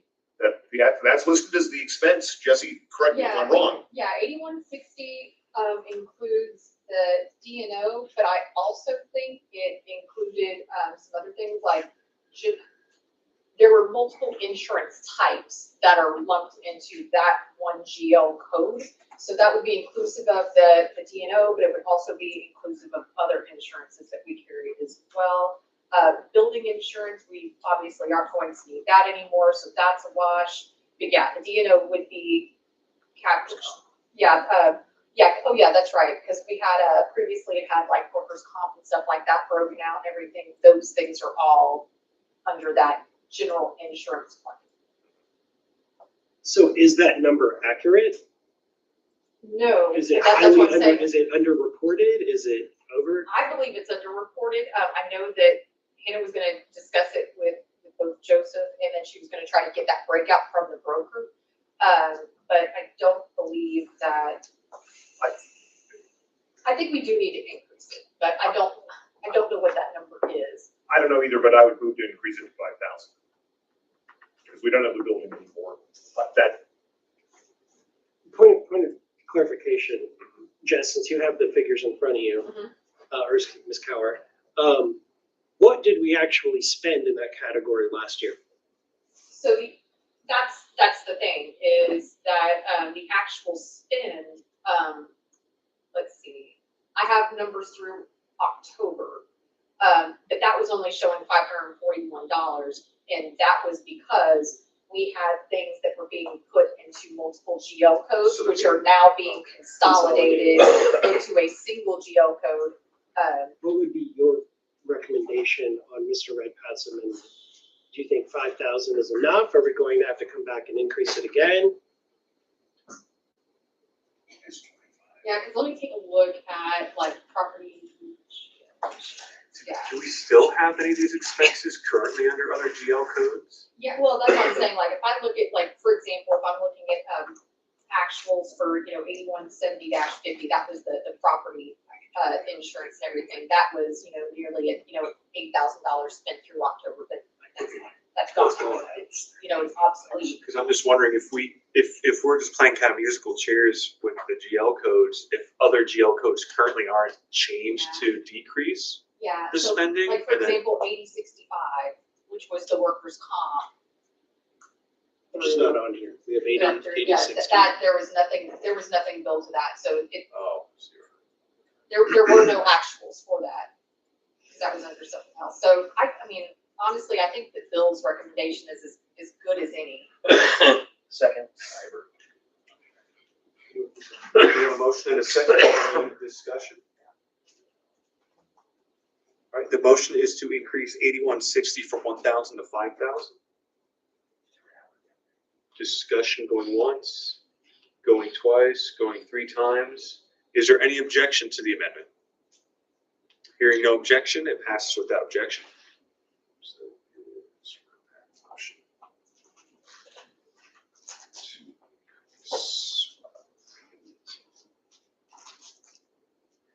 Mr. Chair, Yes. I would like to move to amend revenue line item 4/70.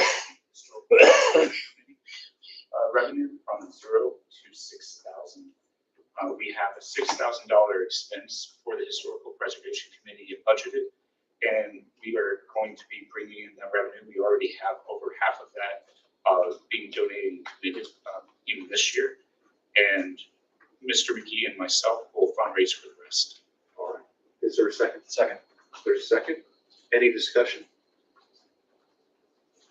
Hearing no discussion, is there any objection to the amendment? Hearing no objection, passes without objection. All right. Up next. Mr. McMahon. Mr. Chair, this is a complicated one. I move to increase budget revenue line 4,050 to 36,000 and decrease the budget line expense at 7,085 to 36,000. And that funding for voter gravity in budget expense line 7085 shall be cut after 90 days if revenue line 4,050 is not equal to or greater than 3,000 per month. Is there a second?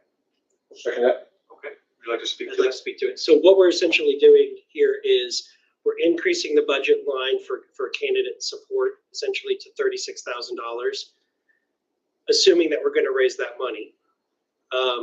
We're cutting some Zoho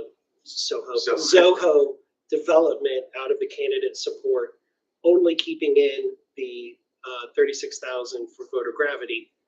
The second part of this proviso is that we have 90 days to start raising $3,000 a month from the affiliates to keep voter gravity going. And at that point, if it is not bringing in $3,000 a month in revenue, it is a terminated program. Does that make sense? And we would be fundraising for that. And it wouldn't just be like we're going to the actual affiliates like Texas and being like, LP Texas, give us $250 a month, or it's, raising it through recurring contributions through members who think this is a good program that we should keep. And if the members don't want to fund it, if candidates don't want to support it, if past candidates and future candidates don't want to keep it going, then it goes away. But this gives it the opportunity to live on. Any discussion? Quick question. Is participation in voter gravity scaled based on the size of the affiliate? Is it scaled based on the size of the affiliate? I think it's the same for all The affiliates. affiliates all get voter gravity for free. The candidates in the county parties, it depends on what size race you are. If it's statewide, congressional, legislative, or county level, determines your tier of pricing. But the state affiliate has access to all of the infilled voter registration information. All of the L2 targeted data information is all infilled on it as the state affiliate. By the way, for the record, I have finally been in contact, exchange of emails with our representative from Voter Gravity. Encouraged him to participate, or should I say invest in our, if you could reiterate that. Sure. But because it is actually a marvelous opportunity for him to reach out to everybody. I'm going to be blunt. This was a thing that really irked me about the LNC before I became secretary. Is we have this amazing tool that only there's several affiliates who have signed up and are part of it. There are only a handful who are 28 affiliates that have registered and are part of Voter Gravity, but only a handful are actually using it. And even the handful, there's maybe one or two who have active candidates and county parties using it.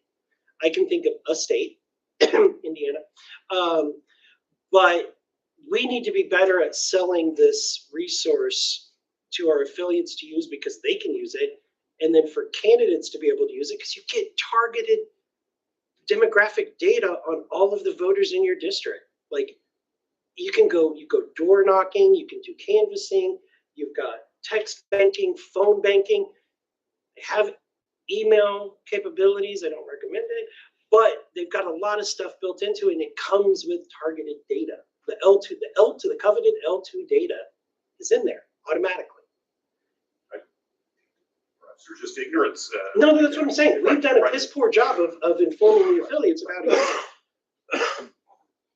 Pardon my foulness there, but it's on us. We've done not a great job, buddy, of informing the affiliates of what this resource is, and then helping them. Like our training program for using it is also garbage. It's garbage. It's hot garbage. In-house program that we developed? No, Okay. that's their own. Okay.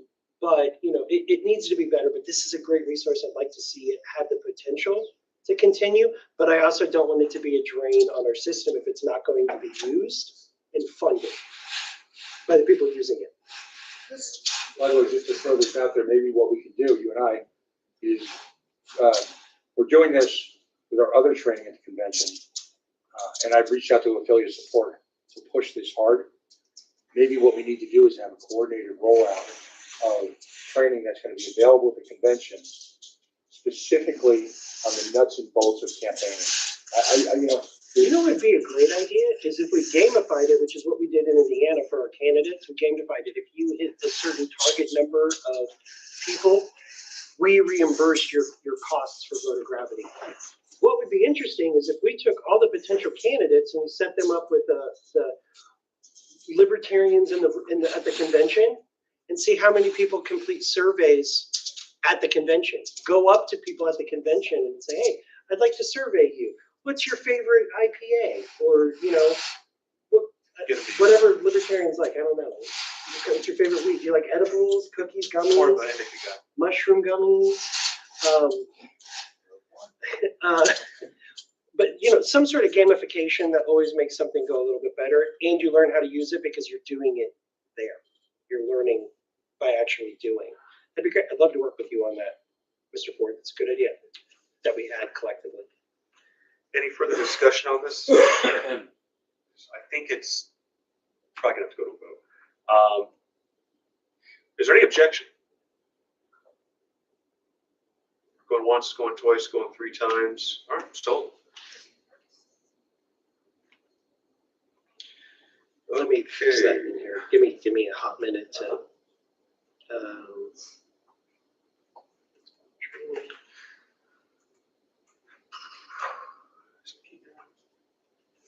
Nope.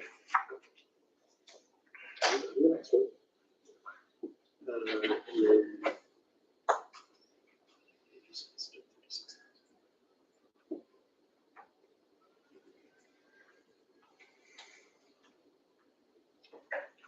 Mr. McMahon, you're recognized. I'm just going to read this and be solemn about it. Move to decrease budget expense line 7,086 to 0. That is the ballot access line. Is there a second? Second. All right, there's a second by Mr. Vincent. Discussion. Would you like to speak to your motion? I think we take this out of the budget line and we make ballot access project based. So like Arkansas, Arkansas is going to be the example because it's the one that I remember, or Alabama, seeing those two quite often. I've donated, Mr. Hirsch, I know, has donated to them several times over the years. Where we go out and actively fundraise for a ballot access need, we raise that money. If additional funds are needed, then the executive committee, at the request of the ballot access committee, can contemplate amending the budget and giving funds for those specific projects, which is kind of essentially what would happen anyway, in most situations. But so this would remove it from that line. It doesn't remove the need for ballot access. It doesn't remove our need to raise money and fund it. It just, for lack of a better word, takes it out of our face. That's my statement. We have to raise the money. Is there any discussion, Ms. Cower? We also have an income line item, 4,000-40 for ballot access voter registration, where we currently have $20,000 outlined. Are we zeroing that out as well? I had not contemplated that. I hadn't either, till Yeah. How much of that, what is the voter registration and what is all of that's going to be ballot access. So I'm saying, if we think that we're still going to try to raise the $20,000, then maybe we just decrease the ballot access line item down to $20,000 and then it's a wash. That was just my thought, but I feel like if we're going to take that to zero, then we probably we would need to take the ballot access income to zero then too. Right. They do need to be reflective. So it's either let's keep the funding at 20,000 and the budget line at expense line at 20, or which I do not agree with this, but increasing the revenue to 50 and keeping the ballot access funding at 50. I don't agree with that, but something like that.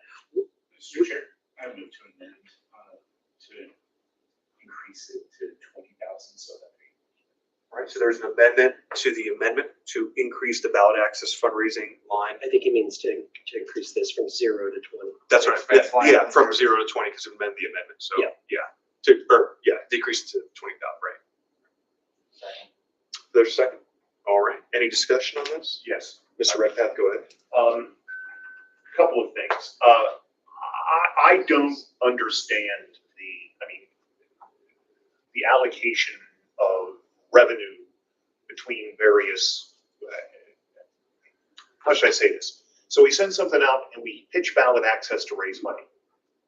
Right? Did that person give money for ballot access? We don't know. You can't say that. Right? Pardon?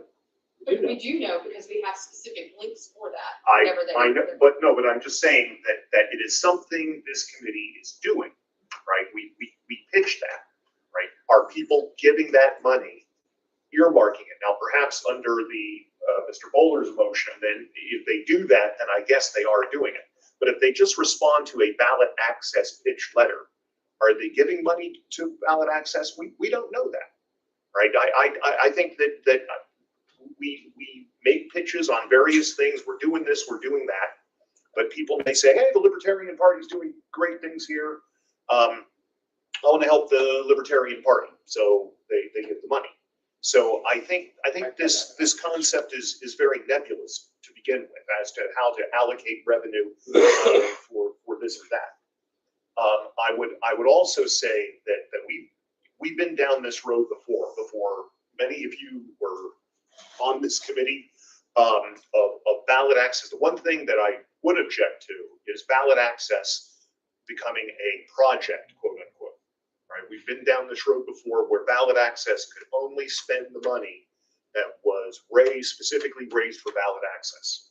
It didn't go well, right? It hurt the ballot access effort, which is a core function of this party, of this committee, in my opinion, and maybe more than my opinion. And so I will be careful here on this because if it's down to a situation where, say, we're only going to spend money on ballot access that is raised by the ballot access committee, or something like that, it's going to hurt. You know, the ballot access effort and the ballot of this committee and the ballot access results of this party.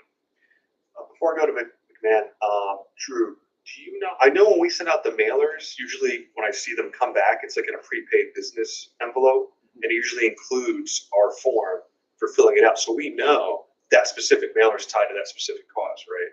Yeah, That's fair to say. when they send it back in the BRE with the form that has everyone has So a code on it. And then when it comes to appeal emails, we also have the specific code tied in the hyperlink. Yeah, the UTM source. So I think I'm going to bring it to McMahon because I think he has another area that he's Two addressing. things. One, the website doesn't have, we need to talk to Very bottom of the website it does. the very bottom. Yeah. Go back. LP.org. LP.org. Bottom of the LP.org. I went to the donate button because it's supposed to be on the donate page. It is. That page has not been created yet. I don't believe, Sam. Yeah, I was trying to send you a message. It's in the development environment. Okay. We'll have it. My point being is that even if somebody comes directly to the donate page and bypasses all of our typical tracking, there is supposed to be at the top of this page in development, a drop-down menu to select what something is for. So that deletes that. The other thing is nobody said that ballot access would only be funded by project. What I said was by project or coming to the executive committee and asking for the expense to be covered, but not having it be automatic in the budget. So we're going to, I'll use Maryland as the example because it's a live issue. Maybe we don't have time to fundraise there. That goes to the executive committee to ask for funding for that. It's not saying no funding unless it's fundraised. It's saying this, we put the 20,000 fundraised, 20,000 allocated. Anything additional needs to be fundraised or requested directly from the executive committee. That's it. Doesn't mean we have. It's not saying we're not going to spend any more money on ballot access. Okay, I just wanted that clarification stated. Okay. That's why I said what I said. We're budgeting 20,000, so regardless of. Okay. Any further discussion on this amendment of the amendment? Any objection to the amendment of the amendment? All right, hearing none, the amendment becomes the main amendment. Which is to decrease budget expense line 7,000-86 to 20,000. 20,000. Any discussion? Any objection? Hearing none, amendment passes.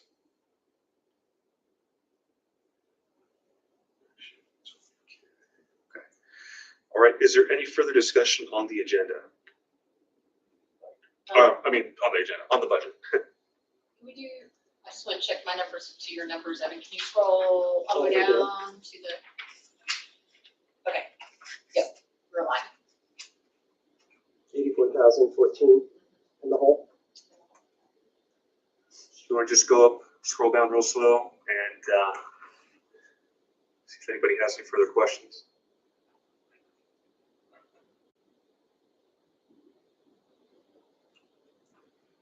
So, Ms. Coward? so for the body's edification and for those watching, at this point, we've kind of taken this budget as lean as we can without cutting material capability.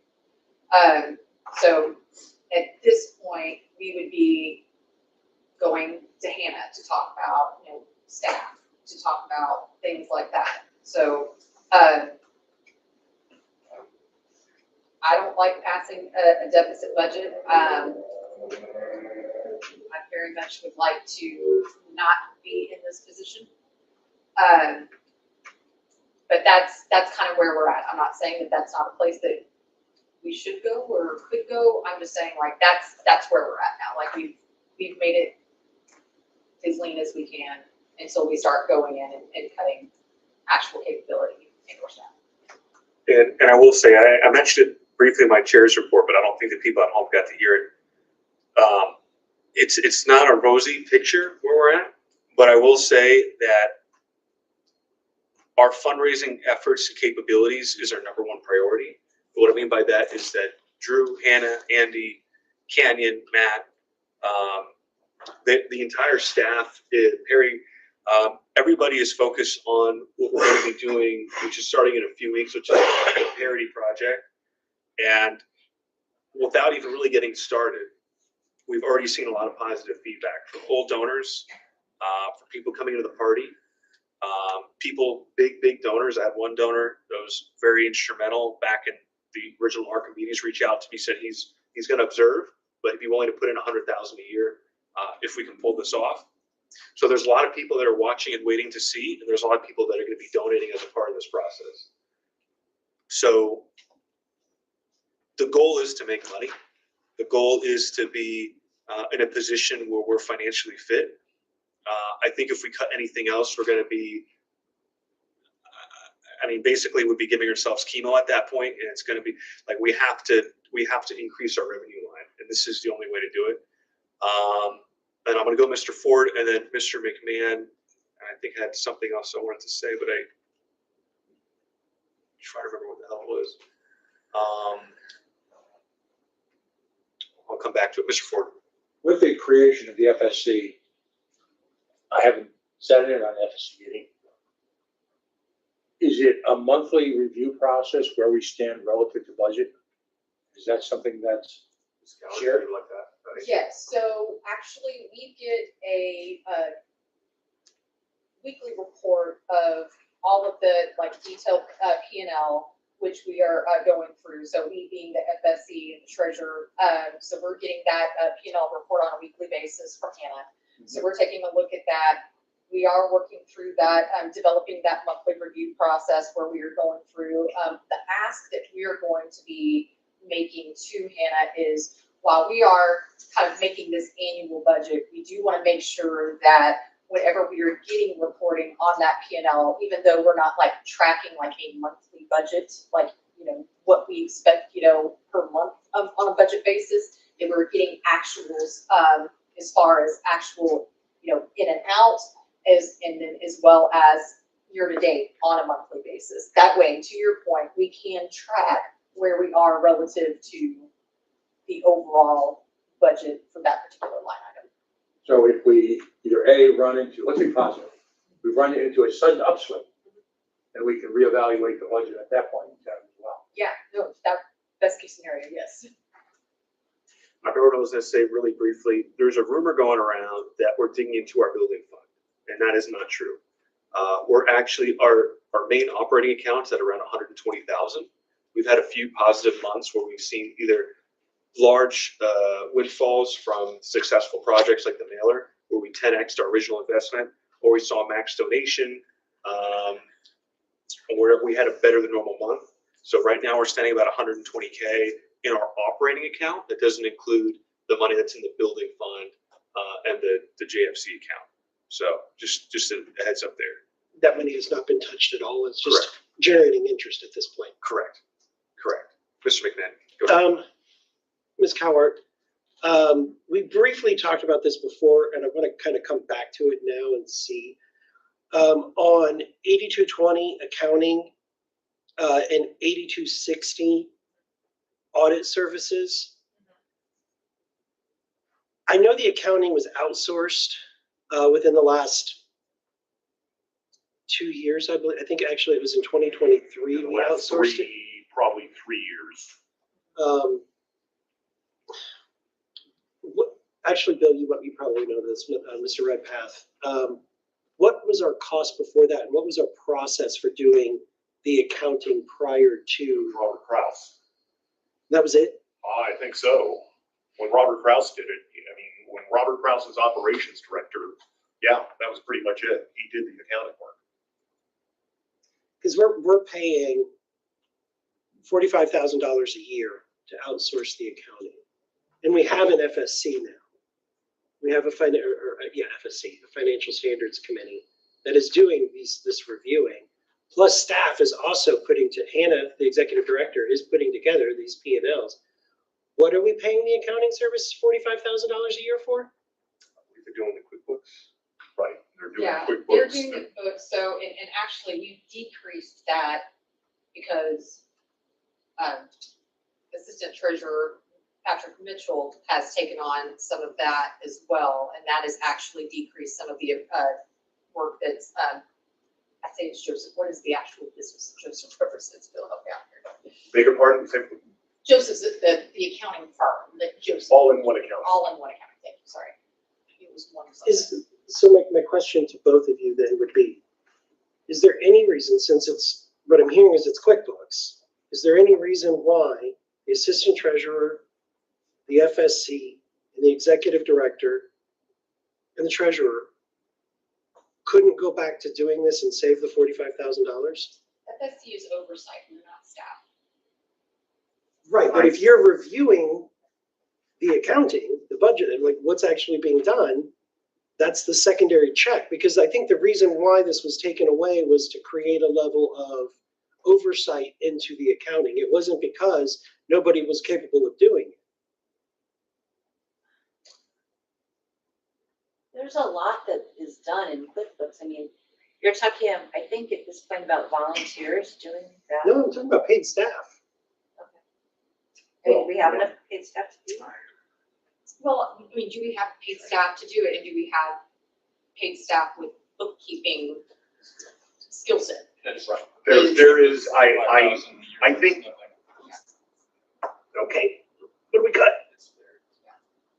Yes, Mr. Redmond, I think it is an aspirational thing to do away with that expense, but I don't think we are at a position, an actual real world position to do that right now.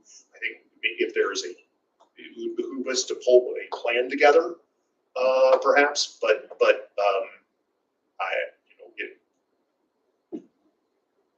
it's not something. It's not something, I'll speak for myself, it's not something I can take on right now with various things going on. I can say others could speak for themselves, but I, if you want to ask the FSC to come up with a plan, maybe we put our heads together and perhaps come up with something, but beyond that, I don't know. Legal expenses are killing us. I mean, let's just say it. Mm-hmm. We're constantly in some litigation that's absurd. The audit services, just for everyone's awareness, and this is 8260 because that was the other item that you asked about, Evan. So that was actually paid out of the JFC last time. We are not going to have that anymore. Now, $25,000, is that gonna be how much the audit actually costs? That could be less, right? So that is kind of just, good faith effort in putting a number out there, just kind of based on market data. That's something that we can explore as well to see if we can, shop around for the, best value on it that we can possibly get. But I mean, I believe that the audit is a non-negotiable. I think that's in our bylaws. So it's not like we just can say, nah, we're not gonna do that. Do the bylaws say an outside organization, or does it just say an annual audit? I believe it just says an annual audit. I think that's right. But it would have to be an outside. Certainly, If it- that's the if it had- implication, that it would be an outside, an Yeah, I external mean, auditor. You can't audit yourself. No, but you can have a committee that's designated that are not members of the board or staff that can do the audit. Because, Or do a compilation. correct me if I'm wrong, we also did that for several years. Because All-in-One might be able to do a compilation. Because they already have the QuickBooks. So if they're the accountant, they can't do the audit. That would Or the be accountant. inappropriate. Mr. Mr. Dart Redpath? did have his hands up. Mr. real Rep, quick, wasn't that the process before for the audit? Beg your pardon? That it was an audit committee, that we didn't have an outside audit? Oh, we've had an outside audit going. Ever since it became a part of the bylaws, which I'm thinking is 20 years ago, we've had an external audit. But it was not the audit committee. There was an external CPA auditor. All right, Mr. Dar, you're next. All right, ever since the building sold, we had that money that I think of as the building endowment that we now have. I don't see that interest accounted for anywhere. I've asked about that before and I think it got lost in the details. That is interest that we accrue every year. Can that be? Also, Hannah just sent out an email on that. The interest rate just went down on that, and it's 2 and a fraction %. So, I mean, if you want to build in, if you want to add 15 grand maybe to interest, I would think that $15,000 annual interest is achievable right now, I think. Bill, are you also including the JFC interest? No, that would not include the JFC interest. That include throw that in, I'd say 25,000. Total? Yeah, 25,000 total per year. Where would we put that in the revenue? That's what I'm looking at right now, because I don't know that we actually have a GL code for like interest income. Would that be under other? But We don't have let it me other, no. see here, give me a second, guys, I'm sorry. While you search for that, Mr. Ford, go ahead. Mr. Ford, you're next. Yeah, I'd like to step back to the question of financial accounting being done Oh, wait, 47. internally. 46. I feel very, very strongly about this. We're a political organization. Over my involvement, we've spent far too much time on the mechanics of a computer system, on the mechanics of financing. We need to continue to outsource that. Our focus should exclusively be political. Now, because of our financial situation, there's certain things we have to do. But I have a dream where we have an LNC meeting and we spend most of it talking political strategy, positioning, messaging, all of that, as opposed to how we're going to get through the next month. I realize it's a practical reality right now, but I'm thrilled that we're out of the software development business. Not because it wasn't a good piece of software. That's just not our core competency. I want to be able to sleep at night as a board member, knowing that we've got qualified professionals doing the finances, and that should be a solace to the members as well. So let's try and continue to move to becoming a full-fledged political board where we're interviewing candidates and doing all of that work and move away from the mechanics. We finally got our own, we finally got out of the paycheck business with the. Did you find the joke? Oh, Uh-huh. go ahead. Ms. Coward, did you want to be recognized? I do. Okay, I would like to add under the revenue area, line item 4710, interest and dividends. Under, can you look up at the screen and tell me where? Yeah, here, I'm gonna come give you in a white, give me a second. Okay. Doesn't exist yet. Perfect. What? Right, right. I Why know. don't you put it in row 23 where the refunds and contributions are? We don't have, we have blank right now. What- No, because if you go down here to budget and actuals, Evan. Okay, so scroll down to 87, 4710. 47. or was it 4710? I'm sorry, Revenue is 47. 47, that's, sorry. Okay. 47. Got to go up. All the way to the Oh, floor. sorry. It's row 22. Listen. Yeah, There it is, row 22. 4710. Okay, so here we go. This is 4710. This is interest and dividends. So this was a miss. So this line item right now, we have through October, it was a little less than 10,000.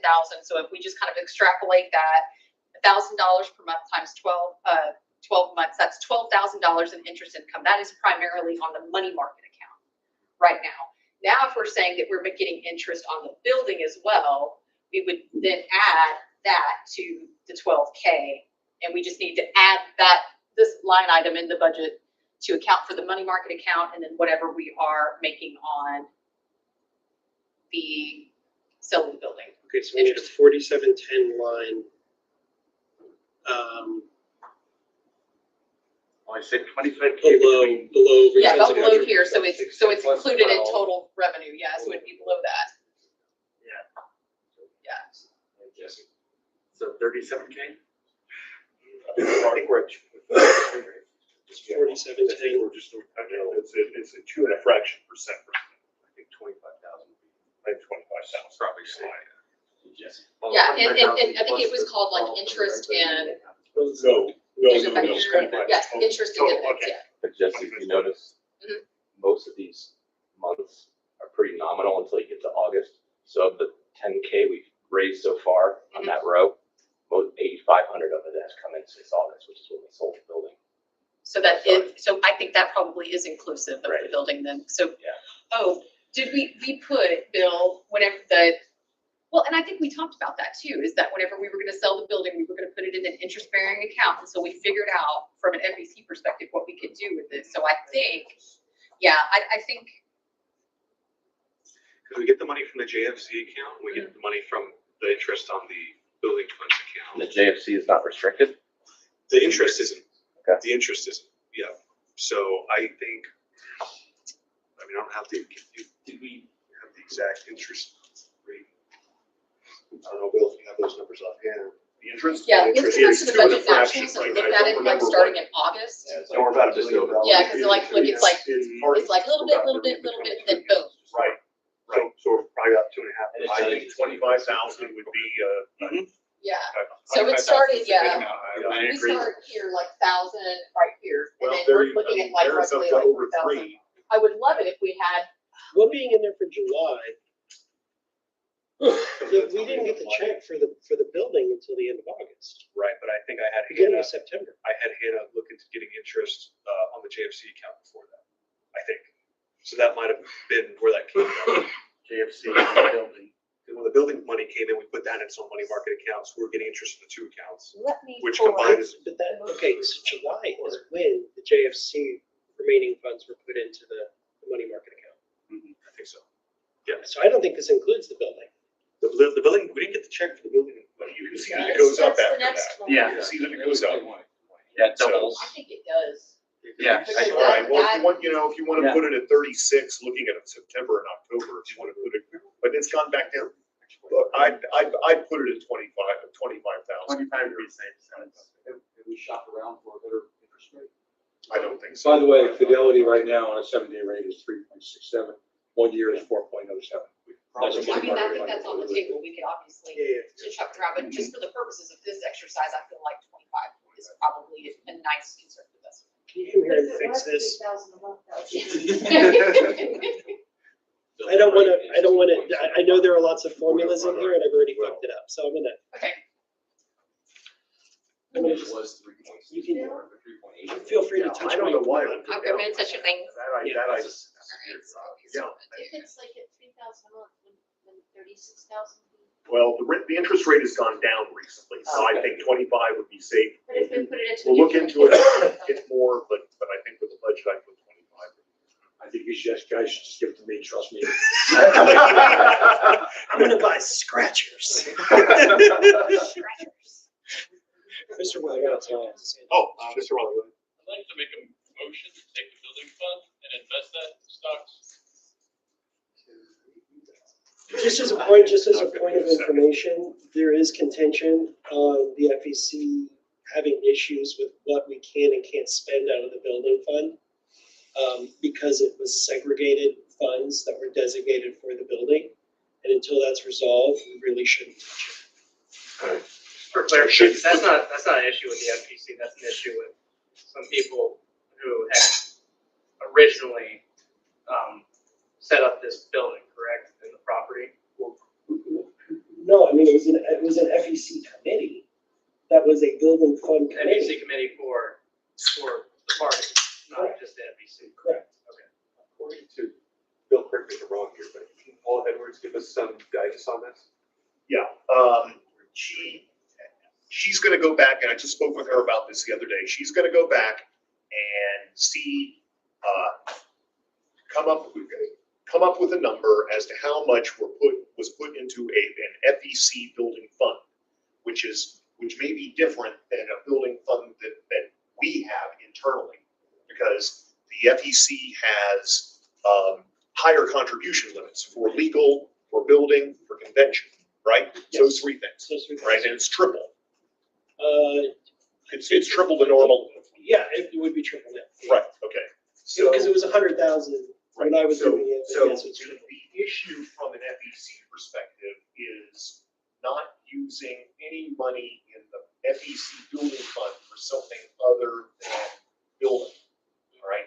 But she thinks that it is a relatively minor amount, perhaps 100 to 125,000, we'll say 100 to 150, that would qualify, and it may not even be that much. She's going to go back because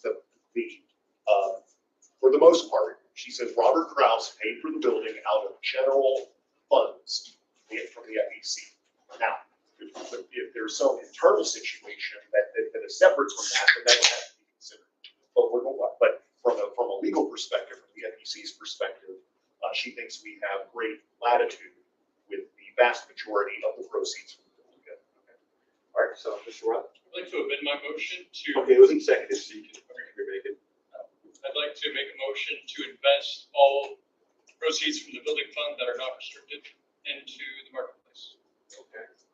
What is that? Non-dollar denominated investment vehicles, like no fixed dollar interest rate. Okay, so that include things like CDs or no? You're saying nothing? No CDs, no bonds.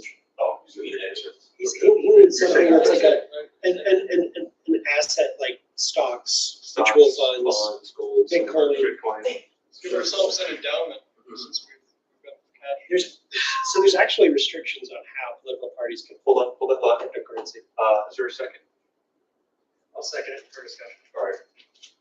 Go ahead. There's restrictions on how political parties and candidates can hold cryptocurrency.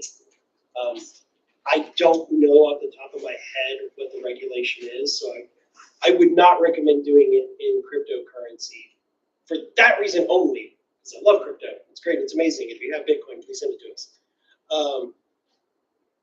But I would be cautious about that because I do believe the regulation is that we can't hold it in crypto. So if we bought crypto, we would actually potentially have to turn around and immediately sell it.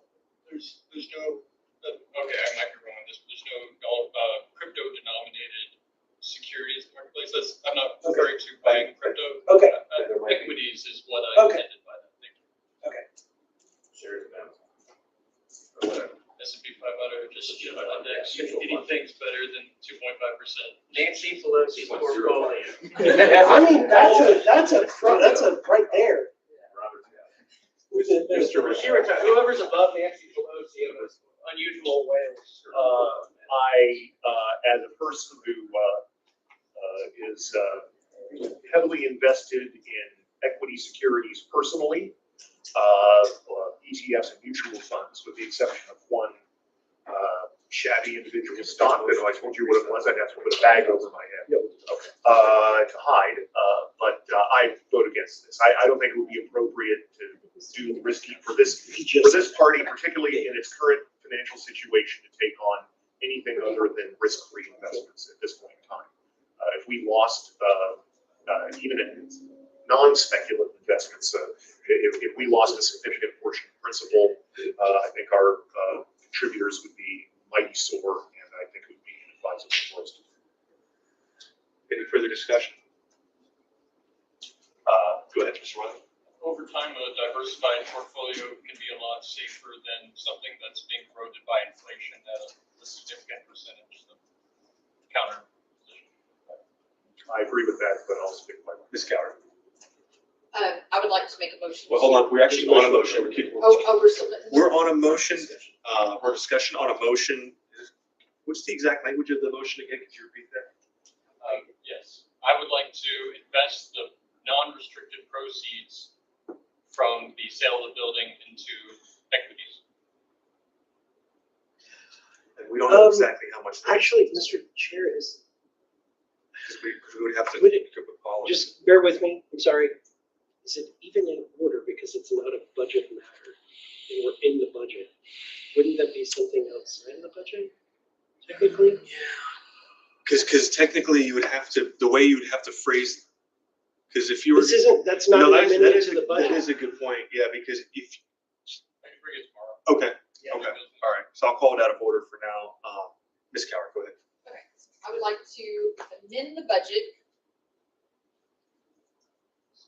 to add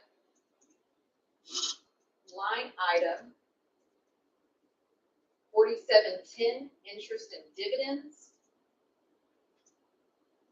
And that would be under the revenue section in the amount of $25,000. Second. All right, there's a motion and a second. Would you like to speak to your motion? Yes, so this was a miss on our part, full disclosure. We have that line item, that is a GL code that already exists. That is interest-bearing income coming from our money market account. The sale of the building is included in said interest-bearing account, and so what we are doing is taking a projection based on actuals since the sale of the building, which we started seeing coming into our P&L in August, and then extrapolating that. So that is actually income that we missed in the budget creation. So it should have been included.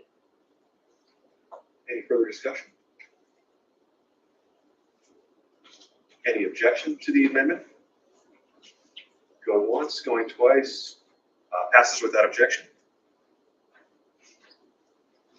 And then whenever Evan gets that up there, then whenever we bring back up the budget and scroll back down to the very, very bottom, we are now less than 60K. All right, what else? You want to do another scroll, see if anything comes to mind? I'm actually going through the budget and actuals tab now to see if there's.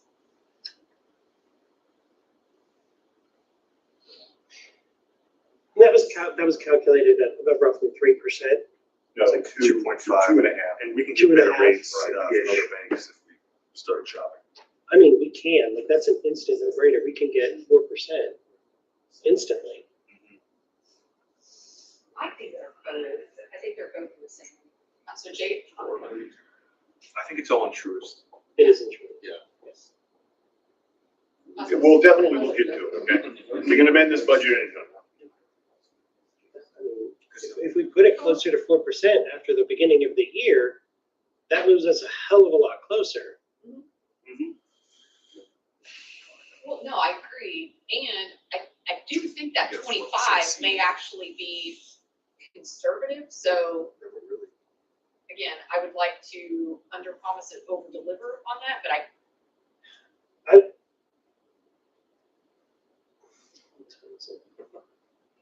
It's 435. Would there be any interest in having a 10-minute recess while the treasurer and the FCS get together to maybe give us a better number for what that should be? Move for a 10-minute recess. Well, we're out of time on this. No, we just finished 60 minutes. Okay. I move to extend. take a next, I heard a motion for a break for 10 minutes? Nobody seconded. Oh, okay. I'm sorry. Motion, And aren't we gonna, break for the day at 5 anyway? at 5, so we'd only have another 20 minutes. Yeah, 25 minutes. 15 minutes left. I would like us to be closer to that number of what is actually a reasonable number that's closer to it, because that could bring us just closer to, I was gonna let her extend it. Well, either way, we have to extend, so that's Right. why we're Yeah, going to extend. So I move to extend the time by 15 minutes. Is there a second? Any objection to extending for 15? Hearing none, we're extended 15 minutes. I move to recess for 10 minutes. Any, second, any objection? All right, hearing none, we'll reconvene at 4:46.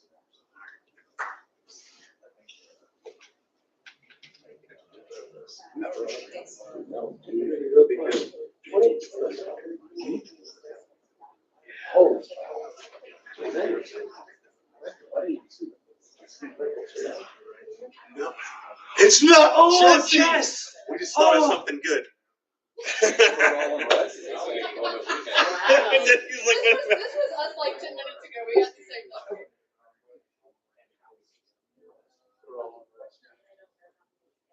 Oh, that's it. Yeah. Sorry, I didn't. You got me real excited. I didn't miss that one, yeah. Yes. Yes. That's coming in January.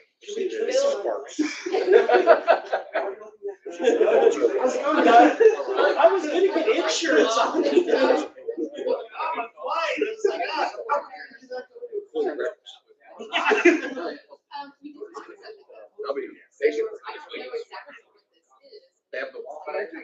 No, ours is pretty much hard-boiled eggs,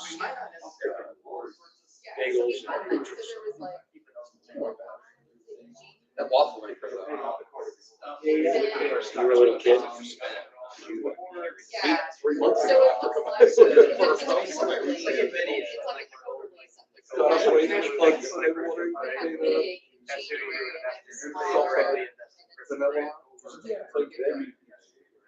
Yeah. Ohio State. Yeah, 1 versus 2. I don't know, but it's nominal anyway, but yeah, I think it's. The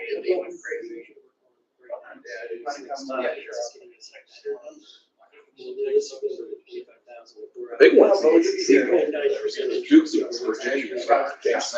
So, well, give me a second, because I have questions, and I actually kind of need to build for that. He totally walked away. He was like. Did you go chase him down? Well, because I have questions about like what's like. Sorry. I'll grab my car. So the J.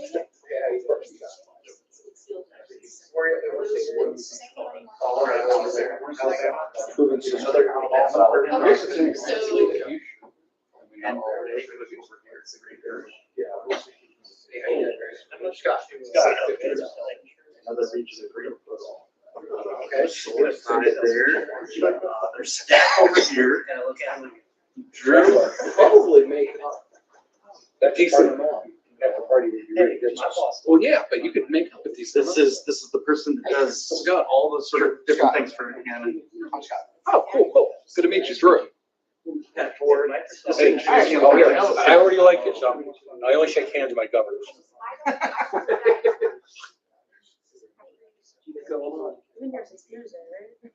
Friday, early Friday. Oh, good. You will have to No, I got here at like 10 a.m. I had to fly out at like 6. So I stayed up Thursday night into Friday. Then I couldn't sleep on the plane. I can't do that right now. Well, wait a minute, it's in the, let's look at the, hold on, let's look at the, let's look at the last financial statement, okay?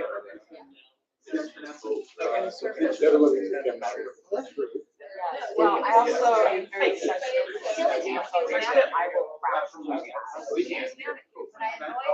I was sensitive to stimulus once. In the 80s happened. Oh, well. Yeah, me too. 2 hours. Something about 60 plus presidential. Yeah. No problem. Okay.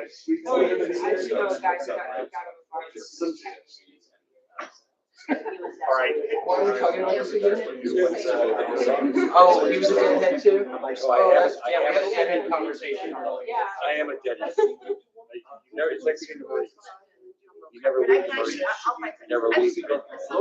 Yeah, so yeah. Jacob Bradley speaks highly of me. He knows me too, that's.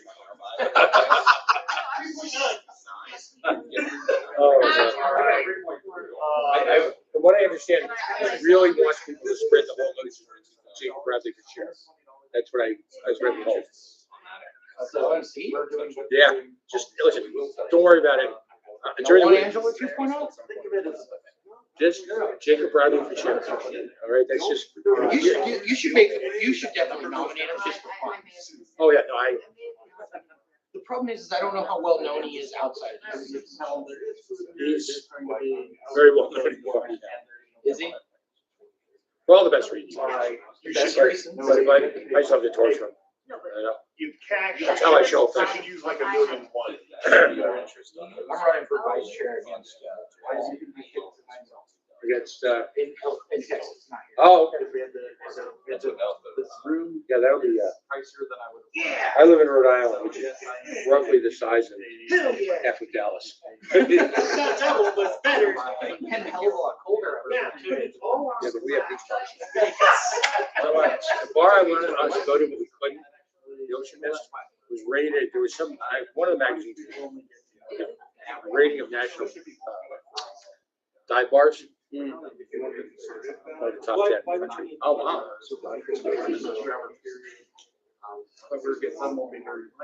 We never got up to like like the most cliche gross libertarian.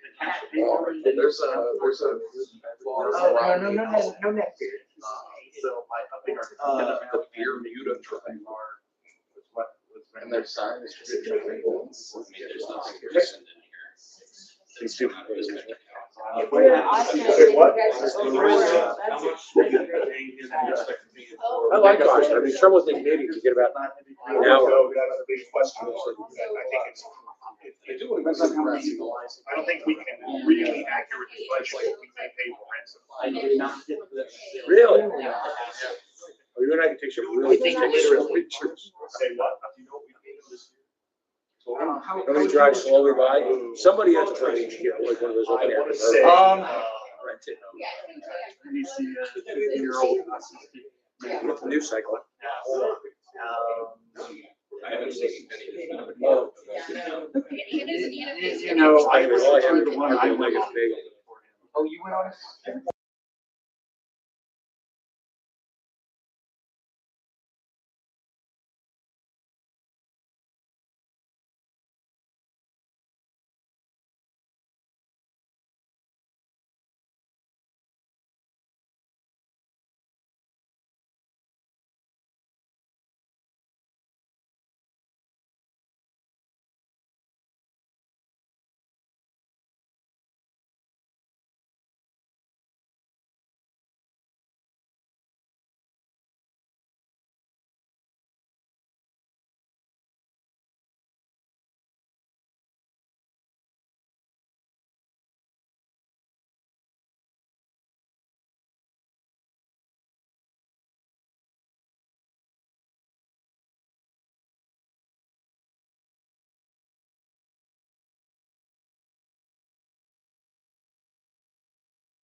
And we're back to the orders of the day, which is the 15 minutes we have left on this item for the budget. 15 minutes. Is there anyone seeking to recognize at this time? Okay. Ms. Coward. All right. I'd like to make amendments. So just before we broke, we passed a motion to amend the item for the.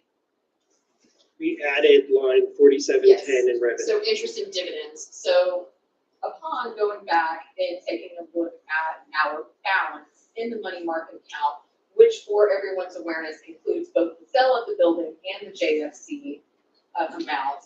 So we have currently in like 1.085, so like a little less than $1.1 million in that money market account at this time. So if we are taking into account the litigation that we've talked about, which typically is going to be coming out of said money market accounts to pay off of any litigation, we're estimating that at 40,000 right now. Well, I don't know if you're making a future estimate, that I don't know. Yeah. I was talking about It past. depends on the FEC. Yeah, whatever we have to do with. Yes. So that's hard to estimate because we don't have a crystal ball. So we're just saying, all right, looking at that, let's say it costs, $40,000 or something, taking that 1.1, a little less than 1.1 down by 40,000, and then applying a 3.9% interest rate, that gets us a little over $40,000 in interest income. I would take that down and just make it a nice even $40,000, and I feel like that is reasonable without really having a crystal ball understanding how much our legal expenses are going to be. Second. So your motion is to amend line 2710 to 40,000? Yes, so we added it and made it 25. I'm moving to amend it to increase it to a total of $40,000. Second. All right, there's a motion and a second. Any discussion? Any objection? Once, twice, three times, amendment passes. All right, Mr. Secretary. And now we are, yeah. I've done what I can. That is about one max donation away. We got rid of That is about a max donation. Point of information, is a balanced budget required to pass? No, sir. I move that we pass the budget as amended.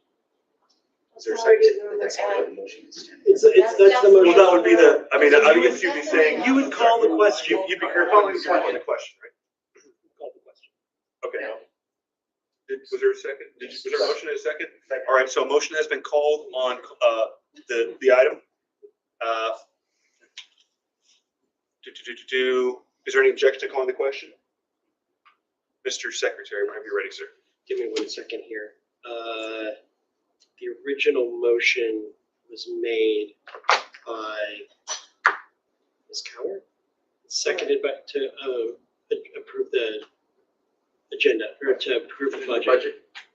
I think I seconded. Yeah. You seconded it, but it was Ms. Coward who made it, correct? Yes. To like the original Yeah. motion to adopt the Budget. budget? Yeah. No, that was not me. Who the hell was it? That was, Mr. McGee, sure. or,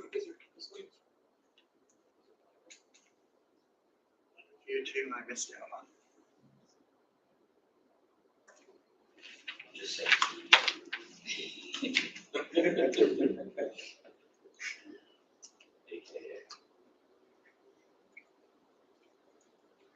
Back. Easy to target.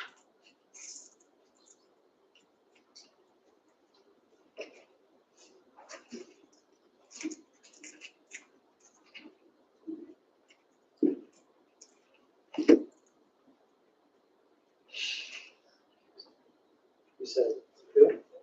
McGee, and then seconded by Mr. Redpath. It's been a little second. Let's see.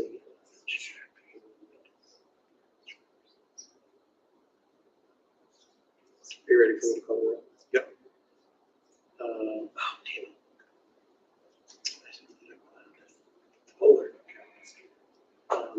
Mr. Buller. Aye. Mr. Wiley. Aye. Mr. Dar. Yes. Mr. Ford. Aye. Ms. Robson. Yes. Mr. Neville. Aye. Hold on. Mr. Neville. Aye. Mr. McGee. Aye. Why is it doing that?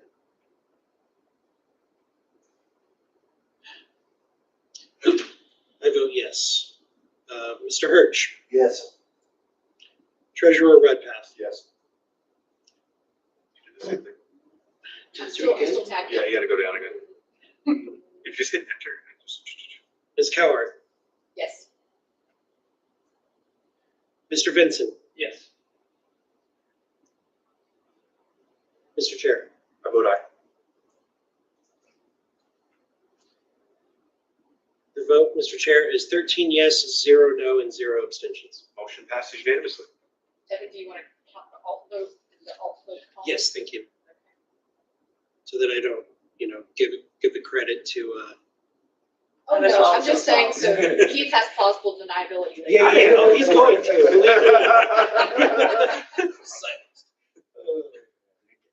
Mr. Chair, move to, recess to tomorrow morning at 9 a.m. Is there a second? Any objection? Hearing none, we are adjourned till tomorrow, or recess till tomorrow morning at 9. So, Mr. Dar, would you like to announce the